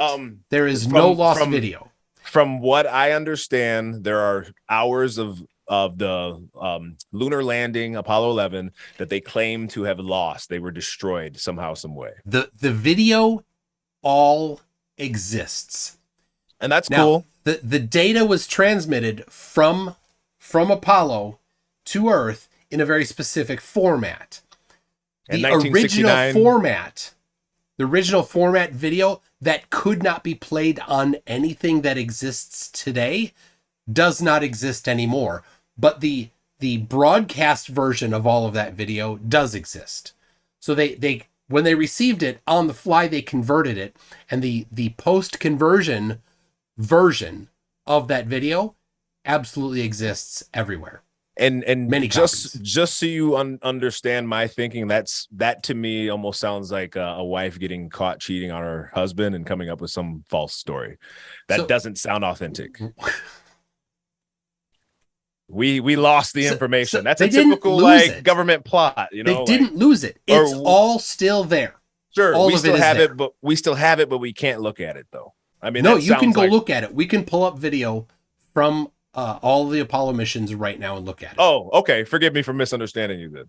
And I was under the impression that you were saying that we did not have the tools. We don't have the tools to observe this information any longer. No, it's all there, and if not all, nearly all of it is available for free on YouTube. And this is another thing, McToon. I know you have seen in your lifetime fake ISS or fake space station footage. Do you believe everything? I've seen people make claims of it, and typically they're just not understanding stuff. But again, I mean, I've seen many videos where none of that actually modifies the shape of the Earth.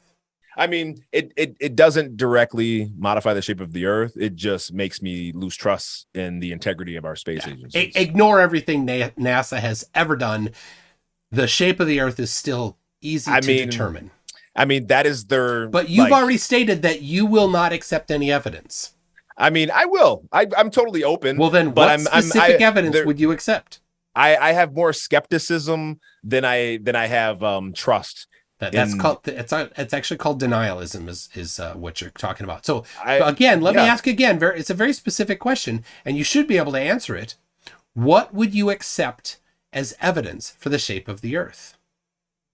At this point, because again, I again have witnessed NASA falsify their moon landing, which is said to be the greatest accomplishment of mankind. I don't think there's any extent to their lying at this point to still be lying in 2023 about this particular. That being said, that goes right along with the shape of the earth. When there's many flaws, many questions. I mean, Picard himself even said on his final journey before he died, the earth looks like a disc with an upturned edge. I mean, He that didn't, statement that wasn't him. causes skepticism. That wasn't him that said it. It wasn't Picard. No. Who said that? Who said it? It was somebody on his team, but he also said, okay, specifically from Picard's during team, that, you can actually get quotes from him talking about the curve of the horizon, and if you put I think he said if you put a straight edge against it, you would have seen it curved. So but here's the thing, in here models you're saying the flat Earth. Actually, you said you would take his personal testimony. So if you I will didn't say accept that. That's not what I said. That's not what I said. That's not what I said. Oh, you don't accept his personal testimony. I said what I said was his statement creates skepticism in the integrity of the heliocentric model that is put out by NASA. That's what I said. I didn't say I just blindly accept. NASA doesn't own the heliocentric model. Like I said, they you promote can determine the shape yourself. They are a government agency and that's completely directed in our schooling. And you continue to not even be able to answer as a skeptic what you would accept as evidence. So screw NASA. Let's not talk about NASA. What would you accept as evidence? My direct acceptance of evidence at this point, for me, at this time, I would like to see curvature of the Earth beyond what I've seen in high altitude balloons that do not curve. How high would you? I think the highest one I saw was 130 feet in the air, 130,000 feet in the air. Okay. Yep, which is rather high. Would you accept 290,000 feet?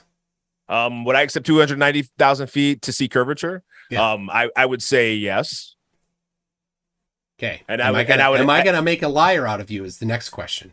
I mean, is it a fish lens camera that's being used? I mean, that's a huge factor in the observation. Yeah. Well, what would you accept it if it was a rectilinear lens? Sure. Sorry, you leaned away when you said that. I didn't quite hear. Would you accept it if it was a rectilinear lens? I'm not familiar with the terminology of a rectilinear lens. A rectilinear lens is a lens that does not apply significant distortion, barrel distortion, or cushion distortion. That would be more convincing. Sure. All right. So you said more convincing. You're backing off there from it. I asked if you would be convinced by it, and now you're couching your words there. Because I would still be skeptical. I'm just being honest. Okay, so we're gonna have to back up here again then. What would you accept? I mean, step forward with it. I said I would be more convinced, but at this point, it wouldn't be a video being played over Zoom, particularly from you, McToon, who is a firm believer in the globe. It would be after observing your observation that you shared with me, I would need to do my own research like I do with anything else. Okay. I'm not going to believe anything on first broadcast and first appearance. You know, I am going to question and challenge it before I just simply agree with it. All right. I'm pulling it up right now. Awesome. So rectilinear lens is the important part. So I don't have photographs of it, but it is so a normal GoPro has a lens with strong barrel distortion. Some people call it fisheye. Yeah, that's the wrong term. It's not actually fisheye, but so this particular one had the regular lens removed and a rectilinear lens put on instead. I think I have the details on the lens. Yes, there it is. Okay, let me share. Oh, that's not it. Got to get it set up so people can see.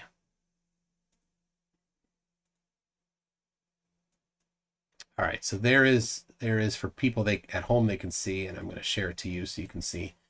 So the specifics of the lens, this is the lens that was installed on the GoPro. It's a 4.35 millimeters, so it's a pretty wide angle lens, but it's a rectilinear lens. And then it was put in a rocket that got up to just under 300,000 feet. And here is one of the photographs. It's actually a video. There's one there. You can see the curve there. Another there. And you can see this is below the center frame. This is above center frame. The amount of curve is the same.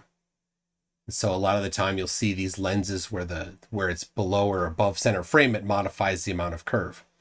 So I have a couple different ones where they're specifically above and below, and the horizon other directions there. And then where are these photos derived from? This is from Kip Dauergertis, and I can send you the video of it. So there is where the drogue parachute is coming out. It's just added to the video.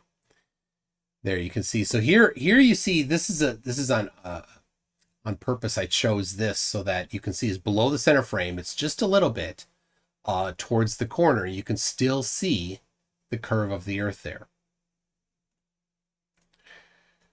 And then there you go, a little more clear one, still below center frame.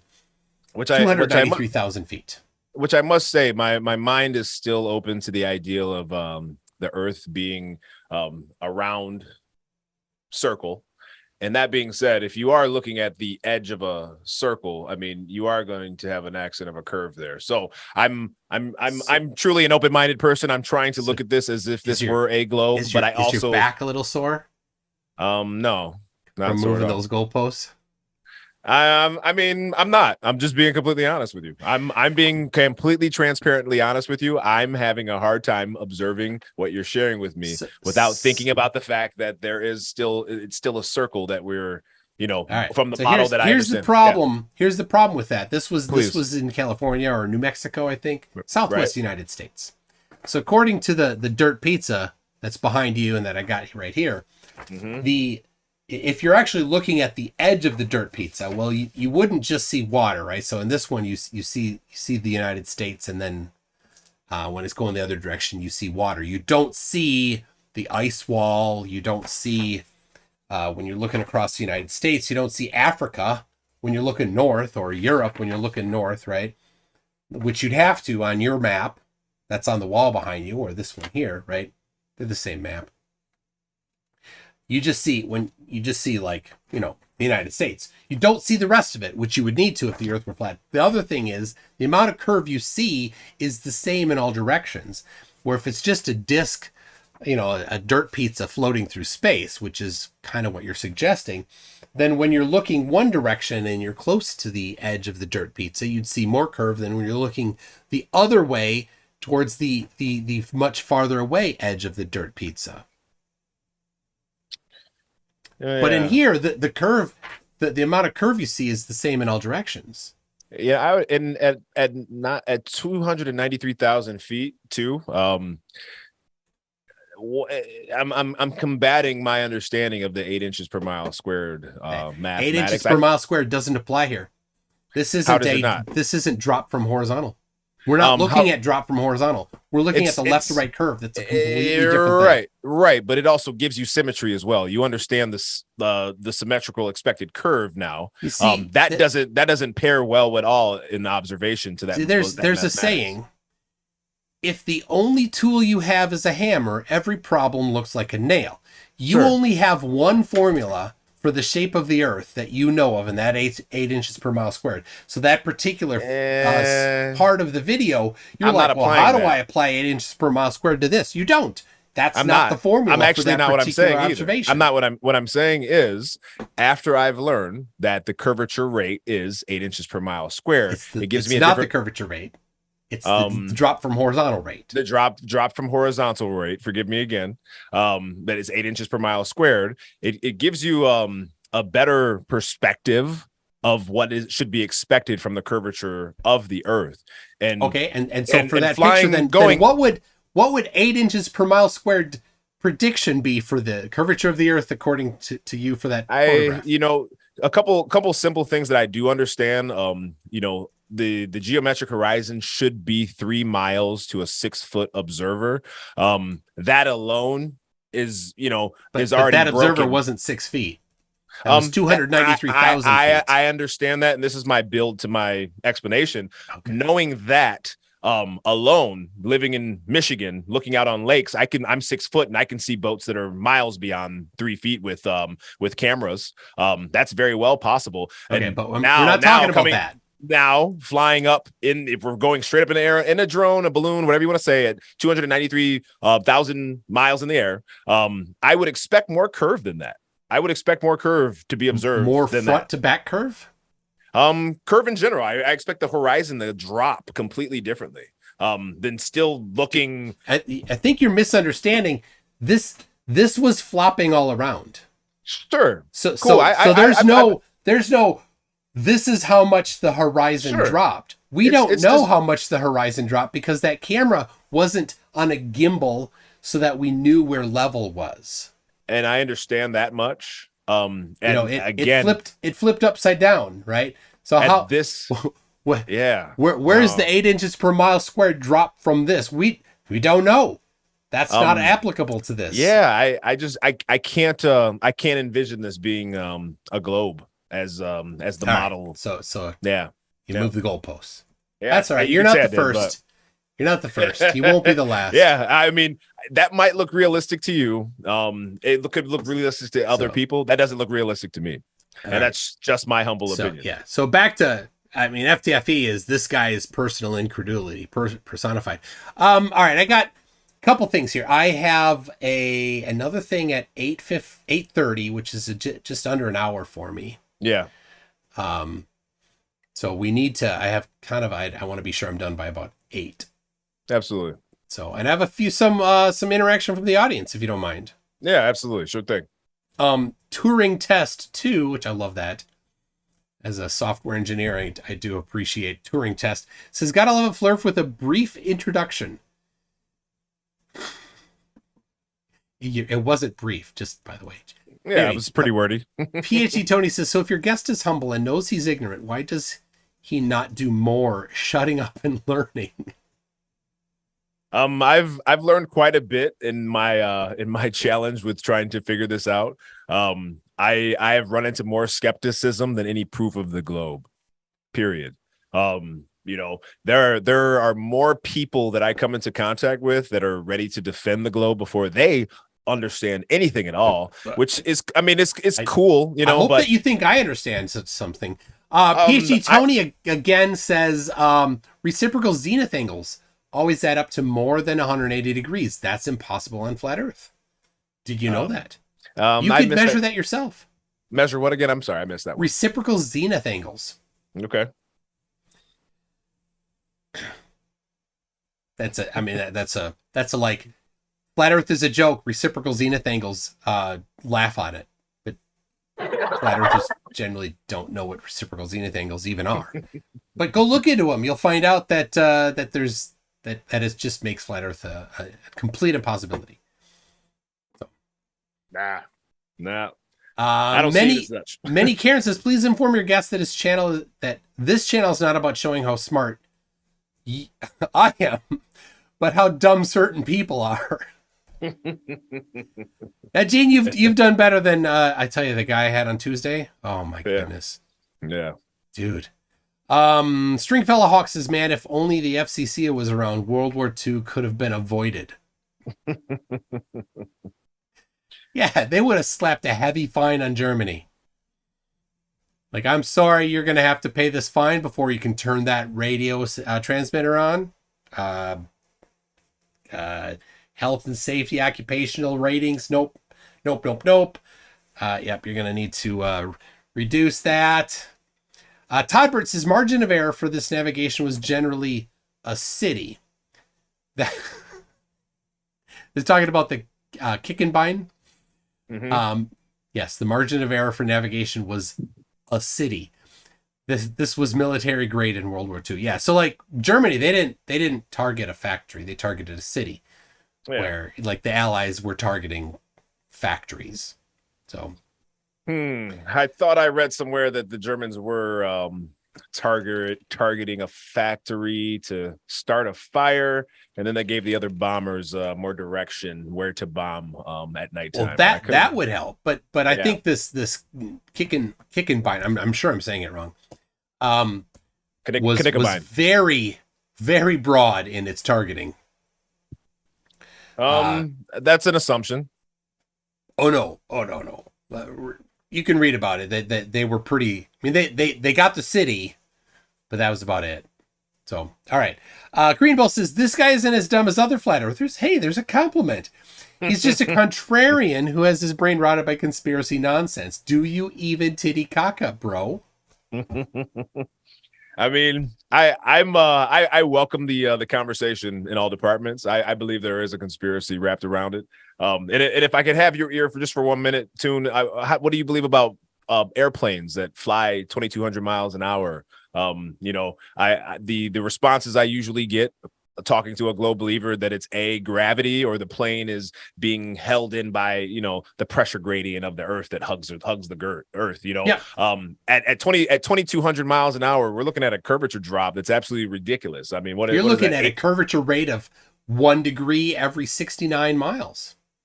And that's fine. And I can show you with this here. I can show you. Right. Yeah. Mm-hmm. So there are 4 forces that are primarily affected by in flight. Right? You got gravity, you got lift, you got thrust, and you got air resistance. And gravity's down, yeah. And you could call it whatever you want, but things fall 9.8 meters per second square. There's an acceleration downward. So just say downward acceleration. And that's this way right now. If you move forward and the earth has curved underneath you, and you did not change your orientation, right? So you went from here to here, and there's a slightly different downward direction here. So now you've got the thing where down is this way. And so effectively the plane is now nosed up more than it was before. But it's trimmed to be at this equilibrium.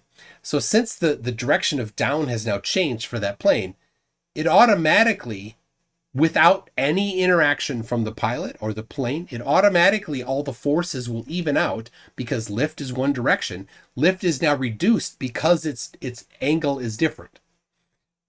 And if it went up in elevation, there's less air. Right. Lift is also reduced. So now if you went too much and you didn't have things, if you like kept the same actual vector without moving in relation to the elevation, so your elevation went up, you'd have this thing where you stalled. But that's not what actually happens, because the downward direction now changed.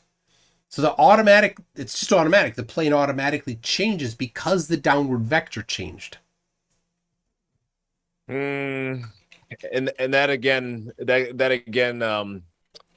of course, it gets pawned off. You're a flurfer and you don't know physics, sure. But a plane traveling 500 miles an hour, let alone 2,200 miles an hour. I mean, you're flying on a plane, and we're supposed to be on a globe that's moving at X amount, 500,000 miles an hour around the sun. Has nothing to do with it. Conservation of momentum. I mean, and that's where it all becomes questionable to me, right? Conservation of momentum is not in question. I'm not even going to entertain the idea that conservation of momentum is not a thing. And when we take off from Michigan and we fly to Ecuador, obviously the axis of the Earth is spinning, but of course that's not factored into flight travel. What we claim to call Coriolis. I mean, do you know how much Coriolis force there is to an airplane flying in Michigan? So undetectable that you can call it pseudoscience. That's undetectable doesn't make something pseudoscience. Untestable makes something pseudoscience. So untestable that you can call it pseudoscience. But it is testable. Is it? Yes. It's absolutely testable. I'm certain that Craig, I didn't get to watch all of it. I'm certain that Craig spoke about focal pendulum, right? He did, yeah. That's how you measure Coriolis. One of the And ways. yeah, from my understanding, that's been debunked too. From But my I'm not understanding, gonna. it's not been debunked. Yeah. I'm waiting for anybody to produce the debunking. All I've seen from people is, I don't get it, or, I mean, all sorts of things, but never has anybody said, oh, well, here is a well done Foucault pendulum where they didn't have instrument malfunctions. They did it well, and it did not work. I've never seen that. I've seen people make claims about the Elias effect, but I've never actually seen any documentation of the Elias effect. Understood. Right? And so just saying, oh, the Elias effect doesn't actually debunk Foucault's pendulum. You'd need to, in order to debunk Foucault's pendulum, you'd need to actually go and have an experiment. Have somebody set up a Foucault pendulum and find that it doesn't work. That's not been done. So flying a plane at 2,200 miles an hour, the SR 771. I mean, that's rather fast. You could fly around you could almost travel back through time, if you will. The Earth's spinning at 1,000 miles an hour. You could go back 2 days in the amount of time. Believe it or not, Superman was fiction. Right. Totally messing around there. But at that rate, in order to stay on a sphere, I mean, we would have to be dropping the nose of the plane 6 to 8 miles every minute at that point. No, not even remotely. Not even remotely? Let me make it clear. Elevation and curve are different, right? Sure. So in order to maintain elevation, they would just need to stay at the same elevation. And like I said, after you move even 1 foot, the downward vector is now different. It constantly changes. So after you move a mile, the downward vector is different. After you move 60 miles, the downward vector is different. So all of the forces involved in a plane flying are affected by that. So you don't have to dip the nose. It's already happening without any intervention because the vector of gravity is changing. That makes more sense over a flat Earth to me than a globe. That in reality, I will grant this. It works for both flat and globe in this limited sense. 2,200 miles is just way too powerful of a engine. I don't care about your incredulity. Yeah, sure. Show the math.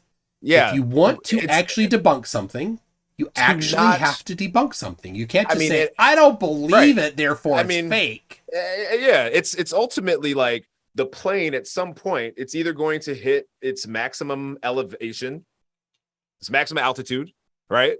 Or No, because the plane is trimmed to have all of those forces in balance. It's trimmed to have all those forces in balance. Yeah. So as it's flying, that's what they do. So something flying straight on a curved surface does not have flying straight. It's flying where the forces are in balance. And that controls the force of the plane. The forces control the force. The major forces of flight, the four major forces that I covered, they are in balance with each other. Like I said, when you've moved a bit, the downward vector has changed. Man, that sounds like a flat Earth to me. Well, if the downward vector changed, it certainly isn't flat. But all right, let me. I'm go for it. Looking at the time here. Yeah. Alan Beaupre asks the usual question: what, if anything, would change your mind? And we already covered that. Mm-hmm. PhD Tony is asking if you want to talk about gravity because he works with gravity. His job would not be possible.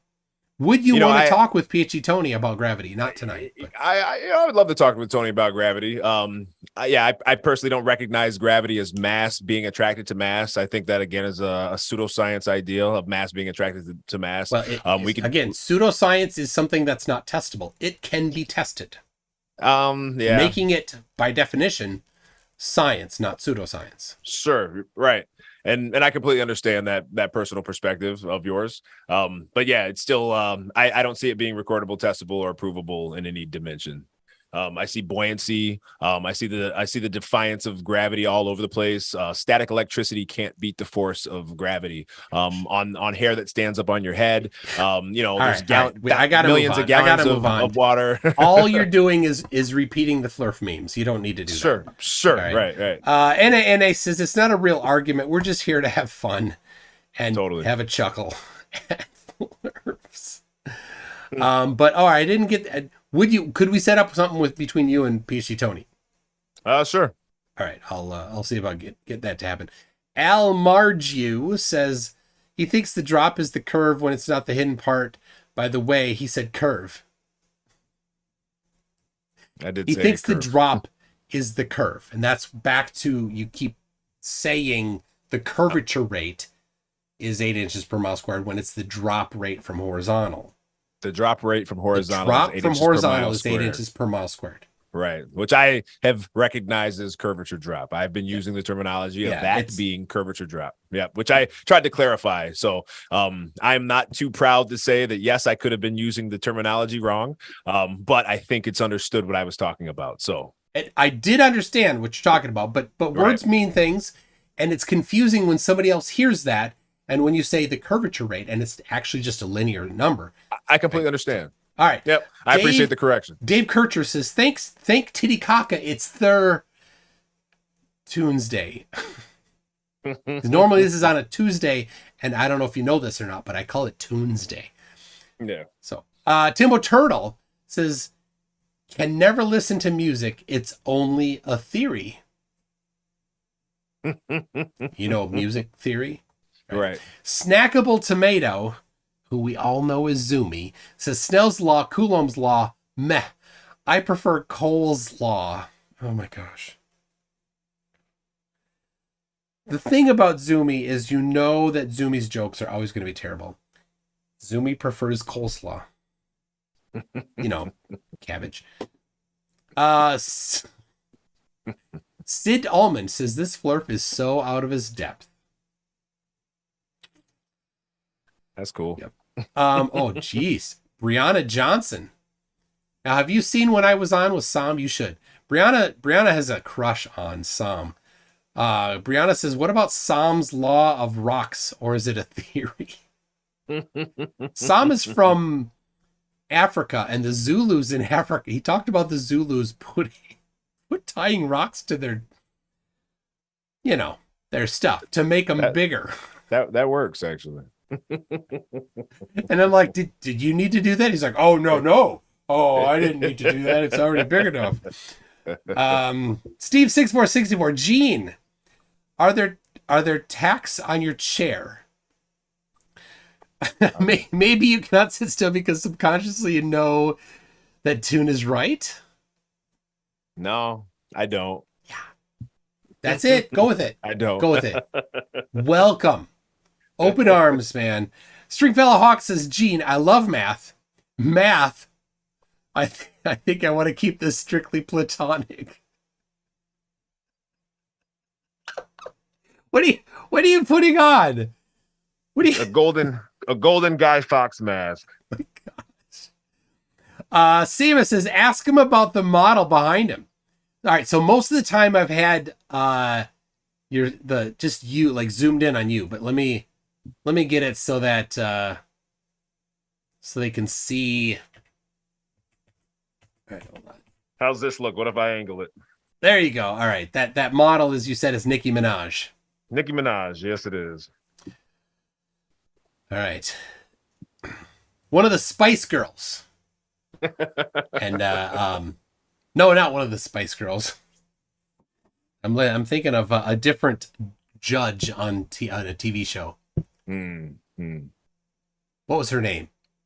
Judge? Scary Spice on Spice on America's Got Talent. Yes. But Nicki Minaj has been a judge on the same show. I believe so. She's been on a similar show, if not. They're all the same to me. Yeah, they're all something I can do without. Right. Tim Pryor says nautical miles are globe measurements. Tell him to stop bringing it up. So do you know the definition of nautical mile? Do I know the definition of the nautical mile? To recite it off the top of my head, I'm not too sure what exactly. It's based on the circumference of the Earth, which I do understand. Completely based on the circumference of the Earth, which I do understand. Yes. So could I describe that to someone if you ask me how do I describe a nautical mile? Yeah. I'd have to look it up to be honest. But it's 360 degrees to go around the Earth, right? And then they divide degrees into minutes and seconds, right? Which we don't do much anymore. But anyway, so a minute of the circumference of the Earth is a nautical mile. Right. So an angular minute. Understood. Across the surface. PhD Tony says, we use gravity practically to locate subsurface mineral deposits, map the ocean floor, and passively navigate submarines. The claim that gravity is just theoretical is complete nonsense. Cool story. Those things couldn't work, though. I mean, people rely on this by the thousands to function for their theoretically, jobs. Sure. Not theoretically, absolutely 100% empirically. So he's using mass, being attracted to mass with his delivery of his employment. Yes. Yeah, I don't know. Completely. By that. And I don't know. It doesn't stop that he gets paid to do what he does, and it relies on gravity. I mean, a lot of people confuse density with gravity too. I mean, density it doesn't have a direction even. Gravity does. I mean, density does have a direction. Things go down. No, it doesn't. So it's just a ratio. Go up. Density is just a ratio between its volume and its mass. That's it. Yeah. It's no direction. Respectfully understood. I mean, when there's accumulated mass, I mean, doesn't that tend to have a direction? It does because of gravity, but not because of density. Yeah, that seems like density to me. I don't care. It's just my personal ridiculous. Incredulity. And Stringer News 1 says the point is that radar needs a container. Who said that? Stringer News 1. He's joking. Pilo 1408 says ignore NASA. Ask the cosmonauts or the JSA. Yeah, I don't know. Japanese Space Agency, maybe? I think it's JAXA usually. Same organization. It's not. They're all parented by the same organization, which is NASA. What's the name of the organization that tells all of them what to do? United States government has a heavy influence through NASA with all space agencies. Technically, the Russian government is in charge of the Russian space organization, and technically, the Japanese government is in charge of the Japanese organization. NASA has major influence and connection with all space agencies. All space agencies are in cahoots. All right, Cinecon says, did I hear that right? It's flat because it has an upturned edge, but also a curved horizon is fine too. I mean, yes, this upturned edge misquote from Picard is funny because you didn't claim that it's an upturned edge. You didn't claim that it's a bowl, right? You say it's flat, and a flat doesn't have an upturned edge. To my understanding of the quote, he said it looked like a disc with an upturned edge, which is not flat then. I mean, it's a flat surface. The ice wall contains the water. I mean, that sounds proper. The picture I showed, which was a much higher elevation than Picard got, definitely didn't show an ice wall. I know that could have been a improper fake video as well. All right. Stringer News 1 says, Flurf, fantastic stories, yes. Mundane truths, no. Cretan Bull says, Gean, what's the difference between a skeptic and a denier? And why do you call yourself a skeptic? You've never been to Peru. Does Titicaca exist? If I didn't see it, it doesn't exist. If a tree falls in the woods, doesn't make a sound. There you go. That's got to be it. All right. Reciprocal zenith angles from PhD Tony. Is that? Dave Cernak says top left for sure. I don't know. It's flatzoid for top left. Who's your vote for top left? Is it flatzoid? Who, me? Yeah. I don't have a vote there. No? Oh, come on. Can you back flatzoid for me? Nah, I don't have a vote there. Oh my gosh. No cosign to disrespect anybody, man. Everybody has their own perspective. Yeah. Connell Silverfirst says, if Gean is so humble, why does he think that his place to tell pilots and scientists how to do their job? Doesn't sound humble to me. I never once put myself in a position to tell somebody what to do with their job. I'm still claiming I'm skeptical of the truth. I'm skeptical of the truth. I'm skeptical that the moon landing ever happened, and that leads me into a world of skepticism. I do agree that you're skeptical of the truth. Yeah. Shovelhead Steve says he don't and doesn't won't to know. I'm skeptical of what we're calling the truth. Well, let me read that again from Shovelhead Steve. I think he mistyped it, but I like how he did. He don't and doesn't won't to know. But then he came back and says he don't know and doesn't want to know. At least I think that's what he's trying. Leslie Rohrer says 300,000 feet is only about 56 miles. That's virtually nothing compared to 8,000 miles. That curve is precisely what is expected. Yep. Doesn't mathematically equate to me. After 20 miles, we're looking at a pretty serious drop after 20 miles. That's 266 feet of drop. Horizontal drop, that is. Honestly, it doesn't. Once you're off the ground, it doesn't apply. You have to use a different formula. I understand that, but there's a perspective that still is exactly the same. It's a circle. Just use the right formula. If you want, I'll give you the right formula for all these different, things. Right. I'm aware we're to derive it. Yeah, I understand it. It doesn't look accurate. Geistview says, if a flat earther lies about the flat earth, does that mean he's now skeptical about the flat earth and no longer a flat earther? No, I'm still skeptical. All right. Shovelhead Steve. And I'm not lying. JDT Turbo says, what's a more reliable source? All PhD scientists and engineers, or a small YouTube channel with zero evidence and cartoon memes?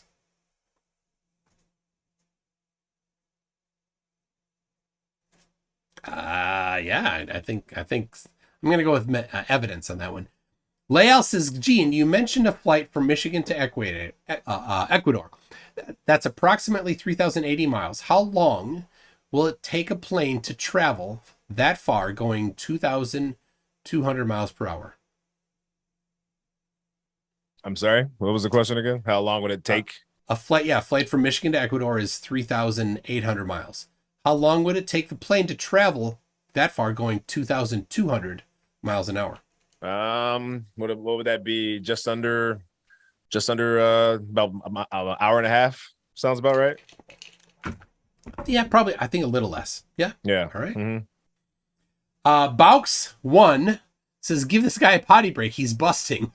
Dude, you're moving all over the place. I'm fidgety. I'm thinking. I'm letting you talk when I want to talk. So that's where I'm containing myself. Charlie Welch says, Dancy Derp is about to Riley right there. You know what it means to Riley, right? I do not know what that means. So Riley was he's still around not too much though.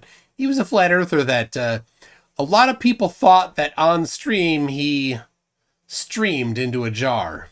So taking a Riley. And then we come up with the final one that I have so far here from Industrial Nerd that says CC4 top left. That's cool. All right, there you That's go. cool. You got That's it, cool. an Industrial Nerd. That's a vote. I'm going with that's a vote. That's fine. I'll take the vote. All right. Well, like I said, I have something at 8:30, so I have a little bit of a buffer here. So I'm glad, and I'll double check here in a second. PhD, we're gonna set something up hopefully with PhD Tony. Sounds good. David Lee says, ask him where the sun goes at night. To my understanding of the flat Earth model, the center, obviously, of the motion of the moon and the sun, ultimately is around the North Pole. To what I'm starting to research and what I'm starting to understand, there's ultimately a magnetic mountain where the North North Pole is represented. There's There's pyramids all over the Earth. It's questioned to be a magnetic pyramid. I can imagine it being made with several tons of some type of magnetic property. That's I guess it's something that I'm not completely familiar with, so I'm not speaking a matter of fact. But it allows me to question the way a compass works. You could use a compass below the equator, south of the equator, yeah, and you're still pointing due north. I feel like there should be some type of it's pointing south. I'm Compasses sorry. don't point north. They Uh, align with the existing magnetic field. Watch this. okay. Right? This is the magnet. It's not just point. You see, it's not the north end isn't pointing towards it right now at all. Okay. The idea of a mountain pulling all needles north is completely in opposition to how magnets actually work. Absolutely. I'm You just just said it. You just said you think that there's a mountain at the North Pole. No. I actually said I'm not speaking as a matter of fact, but I'm learning this as a perspective that the sun and the moon revolve around this point. But that doesn't explain why the sun sets, which I think was the original question. Because the sun is actually not 93 million miles away. That doesn't explain why it is the sunset. Yeah, the sun is not 93 miles away. It's actually local. The sun disappears into the soup of the atmosphere as it but it becomes doesn't. more It distant. crosses the horizon crisply. It doesn't. I've looked at several photos of it. I've actually taken several. Right. I've actually taken several video of sunsets over Lake Michigan, and I've zoomed in on a time-lapse video of watching the sun disappear and not set. It disappeared into the soup of the atmosphere. Oh my gosh. Videos that I've taken on with my own phone. It's not even like I had a P90 or a P900 or 1000. Observing with my own eyes, disappearing into the atmosphere soup of the Earth. You know what I have here? What is that? Well, let me show you.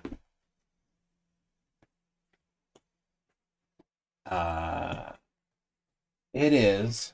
Oh, look at that! It's a P1000. That's awesome. Right there, lent to me by Joe Hill, a flat earther that lives north of the Twin Cities in Minneapolis here. So that was nice of him. I'll be purchasing one very soon. I had to buy this because the battery is terrible. So I bought this as a USB adapter. Bonus. Keep your energy going. So I also, just for reference here, I'm getting some. Hey guys, you're gonna have to stop the super chat. I can't go too much longer. This right here. This is a solar filter. So here's the challenge. And in fact, Eric Dubé's video that I think came out yesterday completely got demolished already by Mikey Smith. Okay. But this is a solar filter. It looks like it's. You can see the live chat there reflecting off of it. It looks completely opaque, but when you put it and you look at the sun, you can actually see the sun through it.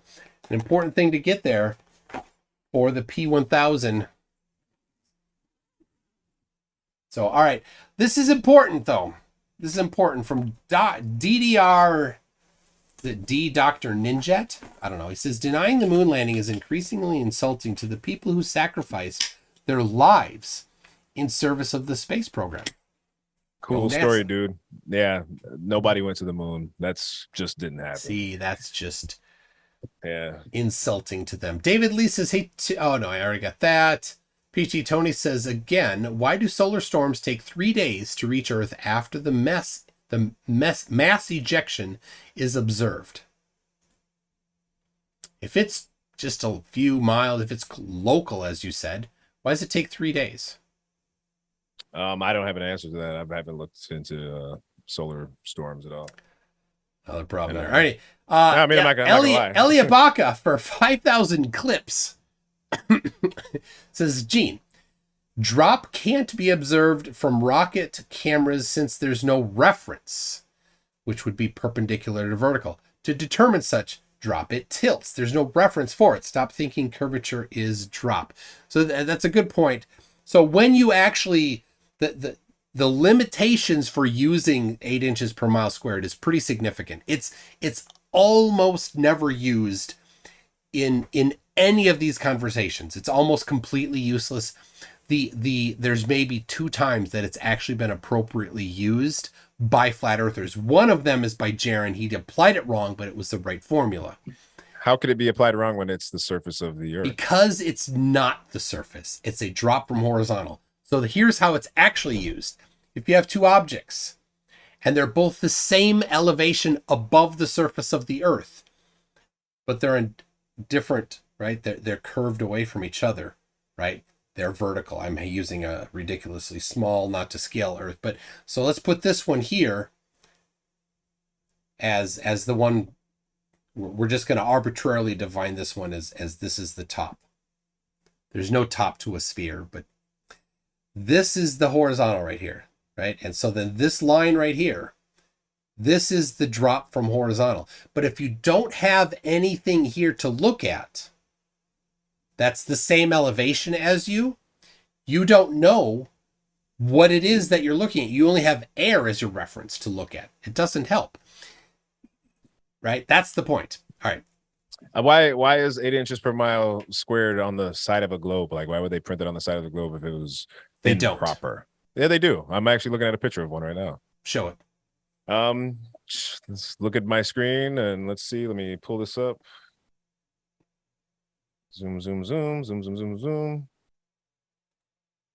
Share screen. Boom. And this here. This is printed on the side of a globe. Can Curvature of Earth, surface. Zoom in more? Sure. Oh, very nice. And The that's curvature on the side of the surface. Yep. All right. and that And being there's on the side actually of a a globe. picture of it. Yeah. Interesting. Yeah. And every single Earth's curvature calculator that you can look at on the internet mimics the same No. formula. In fact, most of them don't use that formula. Everyone I've used uses it. No. Which Probably I mean, none that you've used actually uses that formula. every Probably none. single last one that I've used, and I've scoured plenty. They Every can't. single If last they one. include the observer height, they are not using just that formula. They might be doing it in a 2-step process, but they more likely are using the trigonometric formula. I'm using let me see if I could pull this up real quick. Earth's EARTH. Let's see, calculator. The website I'm using, geez, it's dizzib.github.io. And they have a formula that factors in the eye height of the observer and the target distance. That can be used in miles. And where does it say that they're using 8 inches per mile squared? Because I've tested it and it corresponds with all the formulas that I put together for 8 inches per mile But squared. you didn't. I mean, it's available on GitHub. Did you look at the source code on GitHub? I haven't. But it's available on GitHub. Actually, this is GitHub. And forgive me for not being familiar with GitHub other than using GitHub is a place where you can publish your software. Yeah, so this is software on GitHub that I'm looking at. Did you look at the software to see if they're using 8 inches per mile squared? The only thing that I really, yes, I did. I contrasted it with a zero height observation. Stop sharing so that I can show you here. Okay. Go back here. Yeah. All right. This has got to be it. I hope we're back to normal. All right. Here is the website you were speaking of, right? Yeah. Okay. Yep. You see the source code and calculation method are available on github.com. You see that? Sure. Yeah. Here's the GitHub page right here. Okay. We scroll down. Right. Here's the picture. Okay. Right. Yeah. And here's the formula he used. Okay. That right there is not 8 inches per mile squared. And when I contrast this with other calculators and the math of 8 inches per mile squared, it matches perfectly when I do a zero. If done right, you can absolutely use 8 inches per mile squared to get the same answer to several digits of precision. Right. But you said that the websites that you use all use 8 inches per mile squared, and they do not. They tend to use this particular formula here. Or others. There are a couple others, but they do not tend to use 8 inches per mile squared as their formula. Directly because 8 inches per mile the squared. Reason why, I got to tell you why. The reason why is because in order to use 8 inches per mile squared as the formula, it's a 2-step process. And when you're writing software, there's no need to use it as a 2-step process. You just do the 1-step process because it doesn't matter how difficult it is for the computer. Is 8 inches per mile squared a formula, or is that the answer? Isn't that just the answer? That's not exactly the formula. That is a formula. There's multiple formulas. The answer is going to be a number. And I mean, is that the formula though? I've learned different formulas, and that wasn't the formula. That's the answer that gets derived from multiple formulas. I just showed you the formula. All right, I got to move on. Minnie Karen says, cool story. Ilan Raman, a fellow countryman, lost his life. And then lots of dollar signs. His wife took her own life from grief, and it's a cool story, bro. Drop dead. You see, when people actually die, it's not just hand wave dismissal. That's rude. It's really rude. Ableist says, Gean, why did the Russians not expose the American lunar landing? What are they going to expose? Well, they were in a race, and it was for posterity. Big deal. I mean, what are they exposing? What are they exposing exactly? Like, what would they be exposing? If it was faked, they would have exposed that we had faked it, and they would be the ones then that could embarrass us. Egg would be on our face. I mean, that sounds theoretically cool. Awesome, but how would for they? Them. How would they jump on that like ugly on my butt? Sure, they would, but how would they do that though? How would they do that? Yeah. How would they expose that it was fake? They would have put all of their people on it. They were scrutinizing everything we did. They would have loved nothing more than to expose us. I mean, of course they would. That's a statement that's obvious. But how would they expose us? How would we expose Russia with anything? How do you expose another country? How do you do that? We're having a hard time. Stuff and you show how they did it. But because they scrutinized everything, they're like, well, we can't deny that. Anyway, we have a hard time doing that with Wuhan. I mean, come on. David Lee says 8 inches per mile squared is a parabola, and I take umbrage, Professor Umbridge. Anyway, 8 inches per mile squared is a parabola, but that's not why it's wrong. 8 inches per mile squared is a perfectly fine approximation for its intended use. Yeah. Within a reasonable number of miles, which is somewhere between 100 and 1,000, depending on the precision you need. But all right. Actually, I have to stop you there. I've looked into this math, and the parabola of 8 inches per mile squared actually is rather accurate. That's what I just said. Okay, in comparison to a circle, but where you're wrong is that it doesn't even deviate. It doesn't even deviate until it gets up to 1,100 miles of any substantial measurement. Also, like I said, it's fine depending on the number of digits of precision you need. Yeah. So all right, Tony, my goodness, I'm about to end it. He goes, PT Tony says the first man-made probe to reach the moon released a cloud of sodium that was visible to astronomers on Earth. And that's actually an important thing that's missed. The other people, so the reason why, I think there was a Russian one, they did that on purpose to show that they were not faking it, right? So some third party can look at it and say, oh, there was a cloud of sodium that otherwise wouldn't have happened. So anyway, look into that one. But Gean, I gotta wrap it up here. I got 11 minutes until I'm on with the next one. So, well, maybe we'll cross paths again in the future. And Red's Rhetoric is interested in talking to you too. So I think you've got a couple of opportunities, and I'll hook you up with both of them. Absolutely. And a pleasure talking to you today, man. I'm glad you had me on. Anybody that wants to follow me or debate, have a good conversation, it's Gean Techman, GeanTechman. You can hit me up on all social media. Are you on YouTube? I am on YouTube. Small channel, just getting started with that. So, send me the link. I'll put it in the description. But all right, thanks. Sounds great. We'll Yep. talk to you. We'll see everybody in just a little bit. Absolutely. Bye. Have a good one.